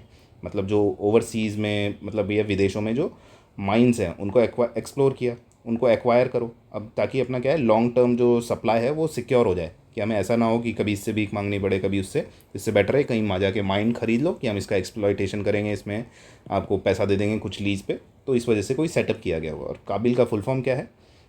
काबिल का फुल फॉर्म है खनिज विदेश इंडिया लिमिटेड। ठीक है, खनिज है, खनिज मतलब मिनरल्स हो गए। ठीक है, के ए से मतलब खनिज है, बी से मतलब विदेश, विदेश की जगह विदेश लिखा है। ठीक है, विदेश मतलब ओवरसीज़ हो गया, और एल इक्वल्स टू लिमिटेड। ठीक है, अब इसके थ्रू पढ़ोगे तो दिस इज ऑल्सो करेक्ट। तो 1, 2 and 3 all of them are correct. The c is the right option. Next is Panchakarma in the context of India का regulatory and export promotion framework. इन्होंने hint भी दे दी। ठीक है, रेगुलेटरी और एक्सपोर्ट के promotion के फ्रेमवर्क के लिए हमने पंचकर्मा इज एसोसिएटेड विद। तो अभी आपने ऊपर एक क्वेश्चन किया था फाइटो रेमीडिएशन में, उसमें कुछ आयुर्वेदा से रिलेटेड आया था, तो हमने क्या बोल के इसको काटा था कि यार आयुर्वेद से आया तो कुछ संस्कृत नाम होगा, कुछ ऐसा बड़ा सा वृक्ष जैसा होगा। ठीक है, तो इसमें वही लॉजिक देखो। A flagship scheme of ministry of Ayush. ठीक है, मिनिस्ट्री ऑफ आयुष के बारे में आप जानते हैं, for standardising and promoting traditional Indian detoxification therapies. अब क्यों हो सकता है ये सही? देखो, पंचकर्मा ऐसी चीज़ों से रिलेटेड ही होता है। ठीक है, दूसरा पंच प्लस कर्मा, एटिमोलॉजी करो, पाँच, पाँच कुछ ऐसे काम। ठीक है, 5 थिंग्स, तो 5 इसमें है। देखो आयुष में एक और हिंट मिलेगी कि AYUSH, 1 2 3 4 5, दूसरी हिंट ये मिली आपको। ठीक है, तीसरी हिंट क्या मिलेगी? रेगुलेटरी एंड एक्सपोर्ट का प्रमोशन, एक्सपोर्ट कर रहे हैं हम कोई चीज़। तो देखो हमारे जो ट्रेडिशनल इंडियन डिटॉक्सिफिकेशन थेरेपीज़ हैं उसको स्टैंडर्डाइज करो एंड प्रमोशन करो, तब क्या होगा, उसका एक्सपोर्ट कर पाओगे। ठीक है, इसमें काफ़ी सारी हमको हिंट्स मिल रही हैं। अब देखो इसमें क्या है, 5 स्टेप, तो 5 से सबसे पहले 5 बहुत बार लिखेंगे, तो 5 स्टेप डिजिटल गवर्नेंस, तो डिजिटल गवर्नेंस का तो क्या ही आएगा इसमें।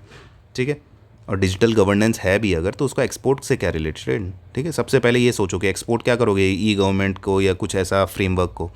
दूसरा देखो FSSAI अप्रूव, 5 स्टेप, फिर से 5 लिख दिया। Food safety certification process for traditional Indian foods. ठीक है, हो सकता है क्योंकि देखो इसमें क्या है, एक तो 5 स्टेप लिख दिया, दूसरा क्या है इन्होंने Indian foods, traditional Indian foods. ठीक है, तो थोड़ा उस पर डाइवर्जन जा सकता है कि इंडियंस की बात हो रही है, तो this could be a better one comparative to this one. ठीक है, ई गवर्नमेंट और गवर्नेंस फ्रेमवर्क थोड़ा आउट ऑफ द बॉक्स लग रहा है। अब देखो NITI Aayog program to implement 5 critical governance reforms in states simultaneously. States में आप कुछ रिफॉर्म्स कर रहे हो, उसका एक्सपोर्ट से क्या मतलब है, क्या आप प्रमोट करोगे? इसमें तो ये हो सकता है इंडियन के जो ट्रेडिशनल फूड्स हैं उनको थोड़ा एक्सपोर्ट का कुछ हो सकता है, बट इसमें तो कुछ भी नहीं, इन दोनों में एक्सपोर्ट प्रमोशन। ठीक है, तो अब इन दोनों में से एक चूज़ करना है आपको। तो देखो कौन सा आपका ब्रॉडर है, कौन सा स्पेसिफिक है। ये सिर्फ फूड सेफ्टी से रिलेटेड है, और ये किससे रिलेटेड है? एक फ्लैगशिप स्कीम है पूरी मिनिस्ट्री ऑफ आयुष की, for standardising and promoting traditional Indian detoxification therapies. ऐसा कोई एक स्पेसिफिक चीज़ पे नहीं बोला ना कि सिर्फ इंडियन फूड्स, कोई भी डिटॉक्सिफिकेशन थेरेपीज़ पे। तो दोनों में से ब्रॉडर वन एक चूज़ कर सकते हो, at least you can come to 50-50 in such questions. तो ए इज़ द करेक्ट वन। चलते हैं 45 पे, बायो फोर्टिफिकेशन। तो मैंने आपको क्या बोला है, बायो मतलब बायो सुनते ही लिविंग, लिविंग सिस्टम्स की बात होनी चाहिए, लिविंग बींग्स। ठीक है, फोर्टिफिकेशन क्या होता है? ये तो आपको जनरली अगर आप मार्केट में भी कोई सामान लेके आते हो, थोड़ा बहुत भी पढ़ाई की है, तो फोर्टिफिकेशन तो हर किसी को पता होता है। नहीं भी पता कि तो ये दिमाग लगा सकते हो, अपने फोर्ट्स वगैरह जो बनाए जाते थे, फोर्टिफिकेशन किया जाता ना, क्या उसको स्ट्रेंथन किया जाता था, उसमें शक्ति लाई जाती थी कि मतलब एकदम ऊंची ऊंची बाउंड्रीज़ बना दो। ठीक है, ताकि कोई अंदर ना आ पाए। जो ईस्ट इंडिया कंपनी वगैरह भी आई थी, वो भी क्या अपना फोर्टिफिकेशन करती थी। ठीक है, इन और यही सब अपना फोर्टिफिकेशन बेसिकली क्या है, स्ट्रेंथनिंग।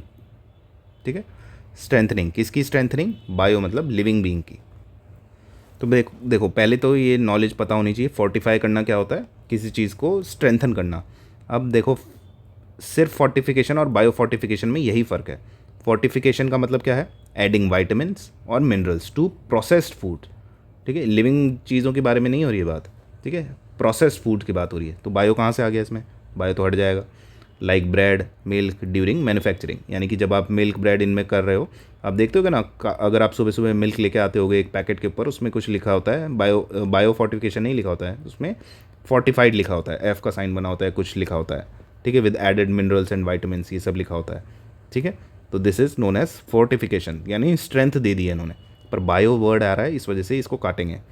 ठीक है, नेक्स्ट क्या है, increasing the nutritional value of crops. Crops क्या है आपका, बायो है, जीवित है, yes, through plant breeding and agronomic practices at crop level.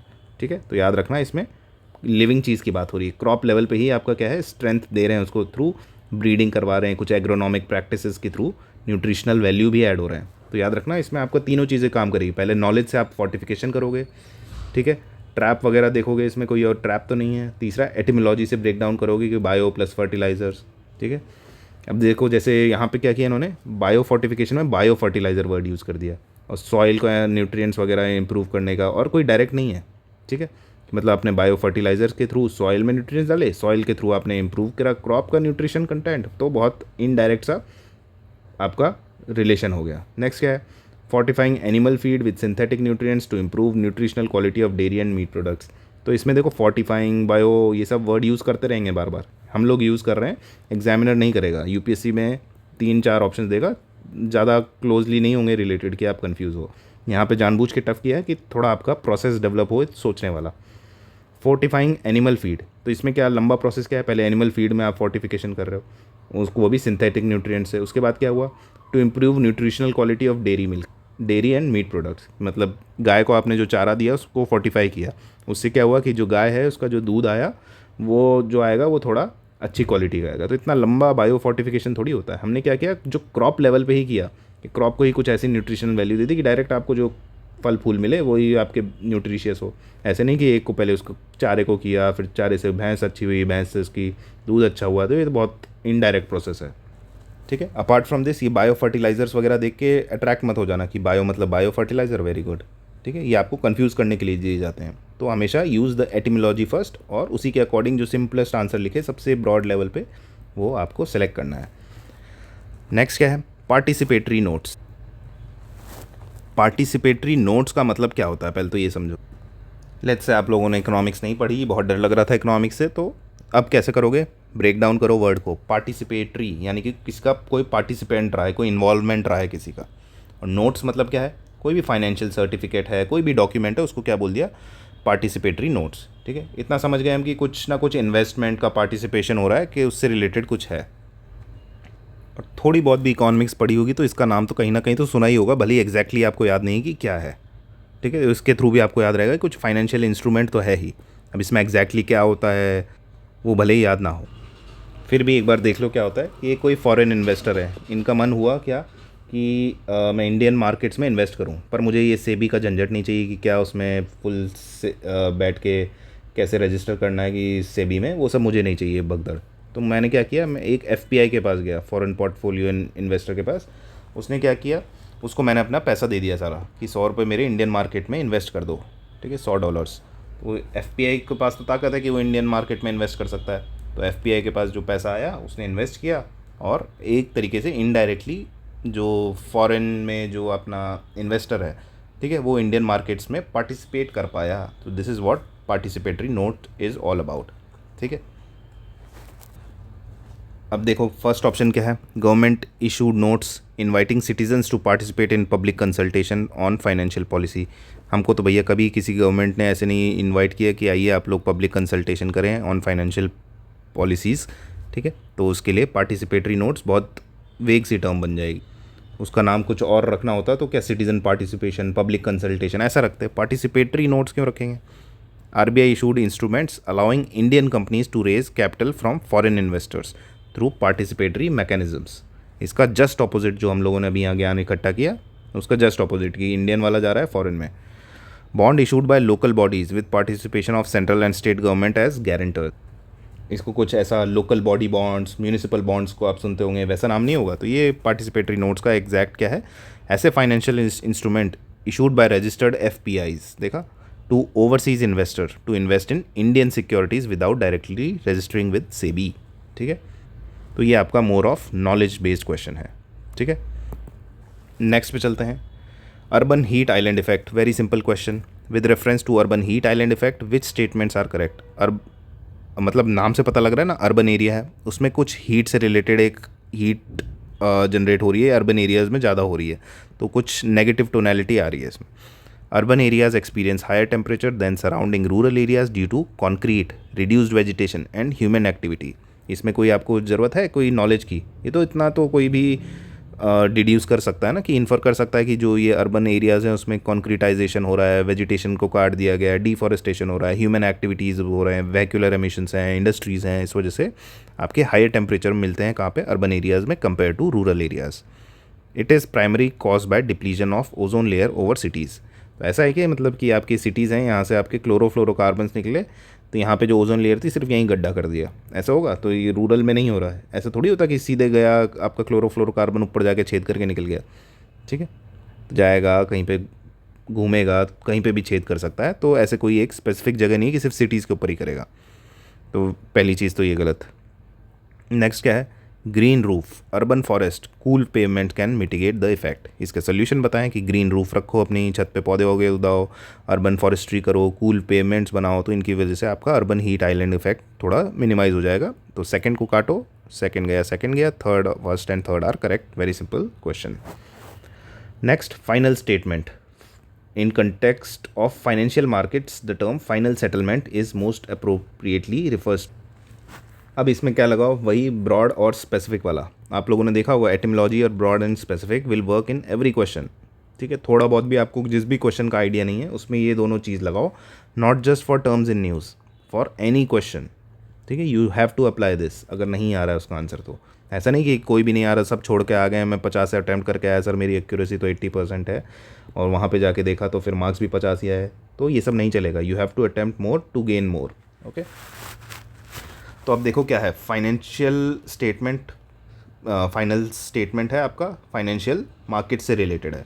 तो अब देखो ब्रॉड कौन सा है इसमें सबसे, और स्पेसिफिक कौन कौन सा है। Terminal date for tax settlement obligations under income tax act. Income tax act very specific. Final dividend payment made by company upon its liquidation to its share holder. मतलब ये आपका सिर्फ कंपनी वगैरह के रिलेटेड है कि आपका जो फाइनल पेमेंट किया उन्होंने, देखो फाइनल सेटलमेंट को उन्होंने फाइनल डिविडेंड पेमेंट से दिखा दिया, ठीक है? इसमें भी क्या किया? टैक्स सेटलमेंट से दिखा दिया कि फाइनल सेटलमेंट हो रहा है। वर्ड्स यूज़ करेंगे वो लोग, लास्ट नेगोशिएटेड प्राइस, ये सब दिखा दिया, ठीक है? तो इनसे नहीं डरना है, वो लोग they have to make every option look correct ना, तो इस वजह से दिल प्ले ट्रिक्स। बट यहाँ पे पढ़ो बी में क्या है? Actual transfer of securities end funds, ठीक है, बिटवीन बायर और सेलर। उनको नहीं मतलब क्या हो रहा है कि कोई भी ट्रेड हो रही है उसमें एक बायर है उसमें और एक सेलर है, फाइनेंशियल मार्केट, उनके बीच में जो एक्चुअल ट्रांसफ़र ऑफ सिक्योरिटी हो रहा है ताकि आपका ट्रांजैक्शन पूरा हो जाए, उसको सिंपल सी वे में इसको फाइनल सेटलमेंट बोलेंगे, वेरी स्ट्रेट फॉरवर्ड, ठीक है? बाकी इसमें जो दो कॉरपोरेट बॉडीज़ में डिस्प्यूट हो रहा है उसको रिजॉल्व करने के लिए कुछ ना last negotiated price, these are very specific all three of them, just this one is very broad. तो B is the correct option. Hydrogen colour codes, very simple question. अब देखो ग्रीन हाइड्रोजन क्या होता है? नाम से पता लग रहा है ग्रीन है, तो यानी कि कुछ रिन्यूएबल एनर्जी लिया, उसके थ्रू आपने वाटर को सेपरेट किया, H2O को सेपरेट करके हमको हाइड्रोजन निकालनी है, ठीक है? तो हाइड्रोजन कैसे निकालोगे? इसका ब्रेक डाउन करोगे, और कैसे करोगे? आपने कोई रिन्यूएबल एनर्जी के थ्रू किया तो उसको बोल देंगे ग्रीन हाइड्रोजन। अब उसमें आपने सेपरेट कैसे भी कर लिया, लेट्स से कोल के थ्रू किया, जिससे भी किया, अलग अलग मेथड्स के थ्रू आपने H2O को ब्रेक डाउन किया, इलेक्ट्रोलाइसिस ऑफ वाटर किया, तब क्या है? अब इसमें से जो भी आपके पॉल्यूटेंट्स निकले, ठीक है, उनको क्या किया आपने? उनको स्टोर किया, कार्बन का कैप्चर किया, कहाँ? आपका ओशंस वगैरह में। तो इस वजह से ओशंस वगैरह की वजह से इसको ब्लू हाइड्रोजन बोला जाता है।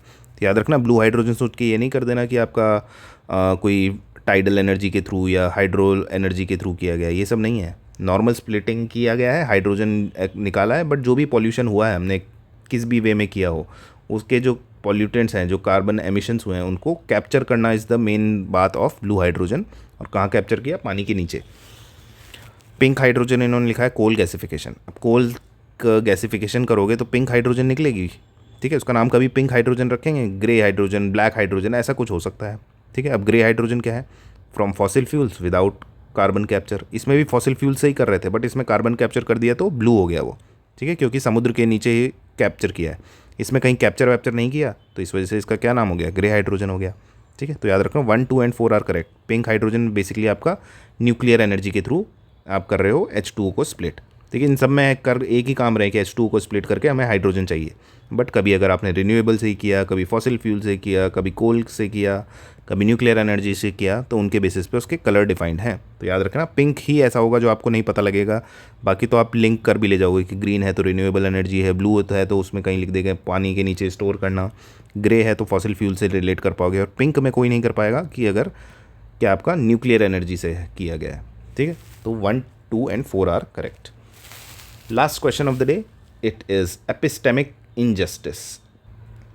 पहली चीज़ जानने की, इनजस्टिस है क्या पॉजिटिव टोन है कि नेगेटिव है, देखते ही लग रहा है कुछ नेगेटिव होगा, but most of the options have negative tone, तो उससे आप ज़्यादा कुछ एक्वायर नहीं कर पाओगे। ठीक है, दूसरा है एपिस्टेमिक। तो कुछ बच्चों को पता होगा एपिस्टेमोलॉजी क्या होता है, स्टडी ऑफ नॉलेज। ठीक है, किसी चीज़ की जानकारी को एपिस्टेमोलॉजी बोलते हैं। ठीक है, तो नॉलेज का injustice, it is related to that. नहीं पता तब भी आप कैसे फाइंड आउट करोगे, दूसरा option is your broad versus specific. अब देखो इनमें से कौन कौन सा स्पेसिफिक है। एपिस्टेमोलॉजिकल बायस नहीं समझ में आ रहा, काटते चलो। इसमें वर्ड पता लगाओ, एकेडमिक रिसर्च से रिलेटेड है, इंडिजिनस नॉलेज सिस्टम से रिलेटेड है, तो एकेडमिक रिसर्च बेस्ड है। ठीक है, रिसर्च में जो भी हो रहा हो, I don't know. Injustice cause by miss information spread through digital platform, ये इसको तो फेक न्यूज़ नहीं बोलते, ये वाला तो ऑप्शन काट सकते हो कि आप कोई कॉज कर रहे हो इन मिस इन्फॉर्मेशन के थ्रू डिजिटल प्लेटफॉर्म्स पे मार्जिनलाइज्ड कम्युनिटीज़ के को इफ़ेक्ट हो रही हैं जिससे बातें। ठीक है, तो इसको तो फेक न्यूज़ बोल सकते हो, ये काट सकते हैं। Unequal access to legal knowledge and information among the socio economically disadvantages community, तो ऐसा इन्होंने क्यों किया है, यहाँ पे देखो sometimes mention in judicial and policy discourse, तो उन्हें पहला ही ऑप्शन हमेशा ऐसा सेट करेंगे। यहाँ ही नहीं, यूपीएससी भी ऐसा करता है, हमेशा अपना फर्स्ट ऑप्शन ज़्यादातर क्वेश्चंस में ऐसा बनाएगा कि आप उसको देखते ही मुंह से लार टपक जाए and you will tick it. ठीक है, तो unequal access to legal knowledge and information among the socially economic disadvantage communities, तो ये लीगल नॉलेज आ गया है। तो हर एक चीज़ में अब देखो स्पेसिफिसिटी क्या है, ये सिर्फ लीगल के कंटेक्स्ट में ही हो गया। इसमें क्या है, फेक न्यूज़ है, इसमें क्या है, एकेडमिक से रिलेटेड है। अब ये बी को पढ़ो, रॉन्गिंग समवन, ठीक है, in their capacity as a knower, कुछ उसको नहीं एक्सप्लेन किया है कि क्या मतलब हुआ इसका, कि in general very generic statement लिखा है कि किसी को भी बेवकूफ़ बना रहे हो in their capacity as a knower. उसका फिर एक एग्जाम्पल दिया है, एग्जाम्पल देके उन्होंने जस्टिफाई किया स्पेसिफिसिटी को कि अनफेयरली डिस्काउंटिंग टेस्टिमनी और knowledge due to their identity. सुनने में लगेगा कि यार कुछ समझ में नहीं आया इस स्टेटमेंट में, अब इसको ब्रेक डाउन करो कि मतलब आपकी नॉलेज जो है आपके पास उस पे इनजस्टिस हो रहा है, मतलब आपके पास नॉलेज है तब भी इनजस्टिस हो रहा है। लेट्स से आपके अंडमान निकोबार पे डिफरेंट ट्राइबल ग्रुप्स रहते हैं, तो उसमें एक ट्राइबल ग्रुप था, उन्होंने देखा कि यार जब भी समुद्र इतना पीछे जाता है that means it is a situation of tsunami, तो सुनामी की सिचुएशन में वो सब पहाड़ पे जाके खड़े हो गए। ठीक है, उनको पता था कि कुछ ना कुछ पीछे आने वाला है, यूजुअली ऐसी चीज़ें नहीं होती, समुद्र इतना पीछे नहीं जाता। ठीक है, तो इस चीज़ को हम लोगों ने इतना सीरियसली नहीं लिया कि इनको बोल दिया अरे अनसाइंटिफिक वे में ये बात कर रहे हैं, कोई इसका साइंटिफिक बेसिस नहीं है। तो हम लोगों ने उनको क्या किया, एक तरीके से उनके पास जो नॉलेज है उसको हम लोगों ने इतना ज़्यादा वैल्यू नहीं दी, तो wronging someone in their capacity as a knower, हमने उसको बोल दिया कि यार ऐसा ही होते हैं ट्राइबल्स की जो बातें होती है वो अनसाइंटिफिक है। ठीक है, एज ए नोअर उनकी पूरी जो बोले हैं, तो उनकी जो टेस्टिमनी है, उनकी नॉलेज है, उनकी आइडेंटिटी की वजह से उनको इतना तवज्जो नहीं दिया। तो ये जो एग्जांपल है, अनफेयरली डिस्काउंटिंग टेस्टिमनी और knowledge due to their identity, तो this is the actual definition of epistemic injustice.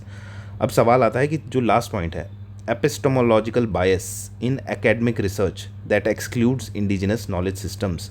ठीक है, ये है, बट क्या ये डिफाइन कर रहा है, इसको रेफ़र कर रहा है, नहीं, ये इसका एक एग्जाम्पल है। तो यहाँ पे क्वेश्चन इतना अच्छा सेट नहीं हुआ, बहुत क्लोजली इन्होंने ऑप्शन सेट किए हैं, बट यूपीएससी आपको इतना पास नहीं देगा। वहाँ पे ये अगर ये हुआ, एक तो पहले ही देखते आपको लग जाएगा किसी चीज़ की डेफिनेशन है, कहीं से अगर किसी ने डेफिनेशन दी है तो उसको कॉपी पेस्ट करोगे तो ऐसी ही डेफिनेशंस दिखती हैं आपको। ठीक है, कोई ऐसे ही लूजली वर्डेड से नहीं होता कि हमारे इन्फॉर्मेशन से जो मिस स्प्रेड हो गया मार्जिनलाइज कम्युनिटी पे, ये कोई डिफाइन नहीं कर रहा है। ठीक है, तो देख के एक तो आपको टेक्स्ट बुक वाली नॉलेज लगेगी, डेफिनेशन की तरफ प्रॉपरली यूज वर्ड्स होंगे, कोई लूजली वर्डेड स्टेटमेंट्स नहीं होंगे। Apart from this it would be very broad, कोई स्पेसिफिक चीज़ें नहीं होंगी कि आपकी सिर्फ मिस इन्फॉर्मेशन से रिलेटेड है, लीगल नॉलेज से रिलेटेड है, कि आपकी एकेडमिक रिसर्च से रिलेटेड है। ठीक है, this is how you will tackle these questions related to terms in news. ठीक है, क्योंकि सिर्फ टर्म्स इन न्यूज़ क्यों बोल रहा हूँ, वैसे तो ये हर एक क्वेश्चन में यू हैव टू अप्लाई, पर ज़रूरी नहीं कि हर एक क्वेश्चन ऐसे ही छोटे छोटे वर्ड से मिलकर बना हो, उसमें कुछ और भी हो सकता है।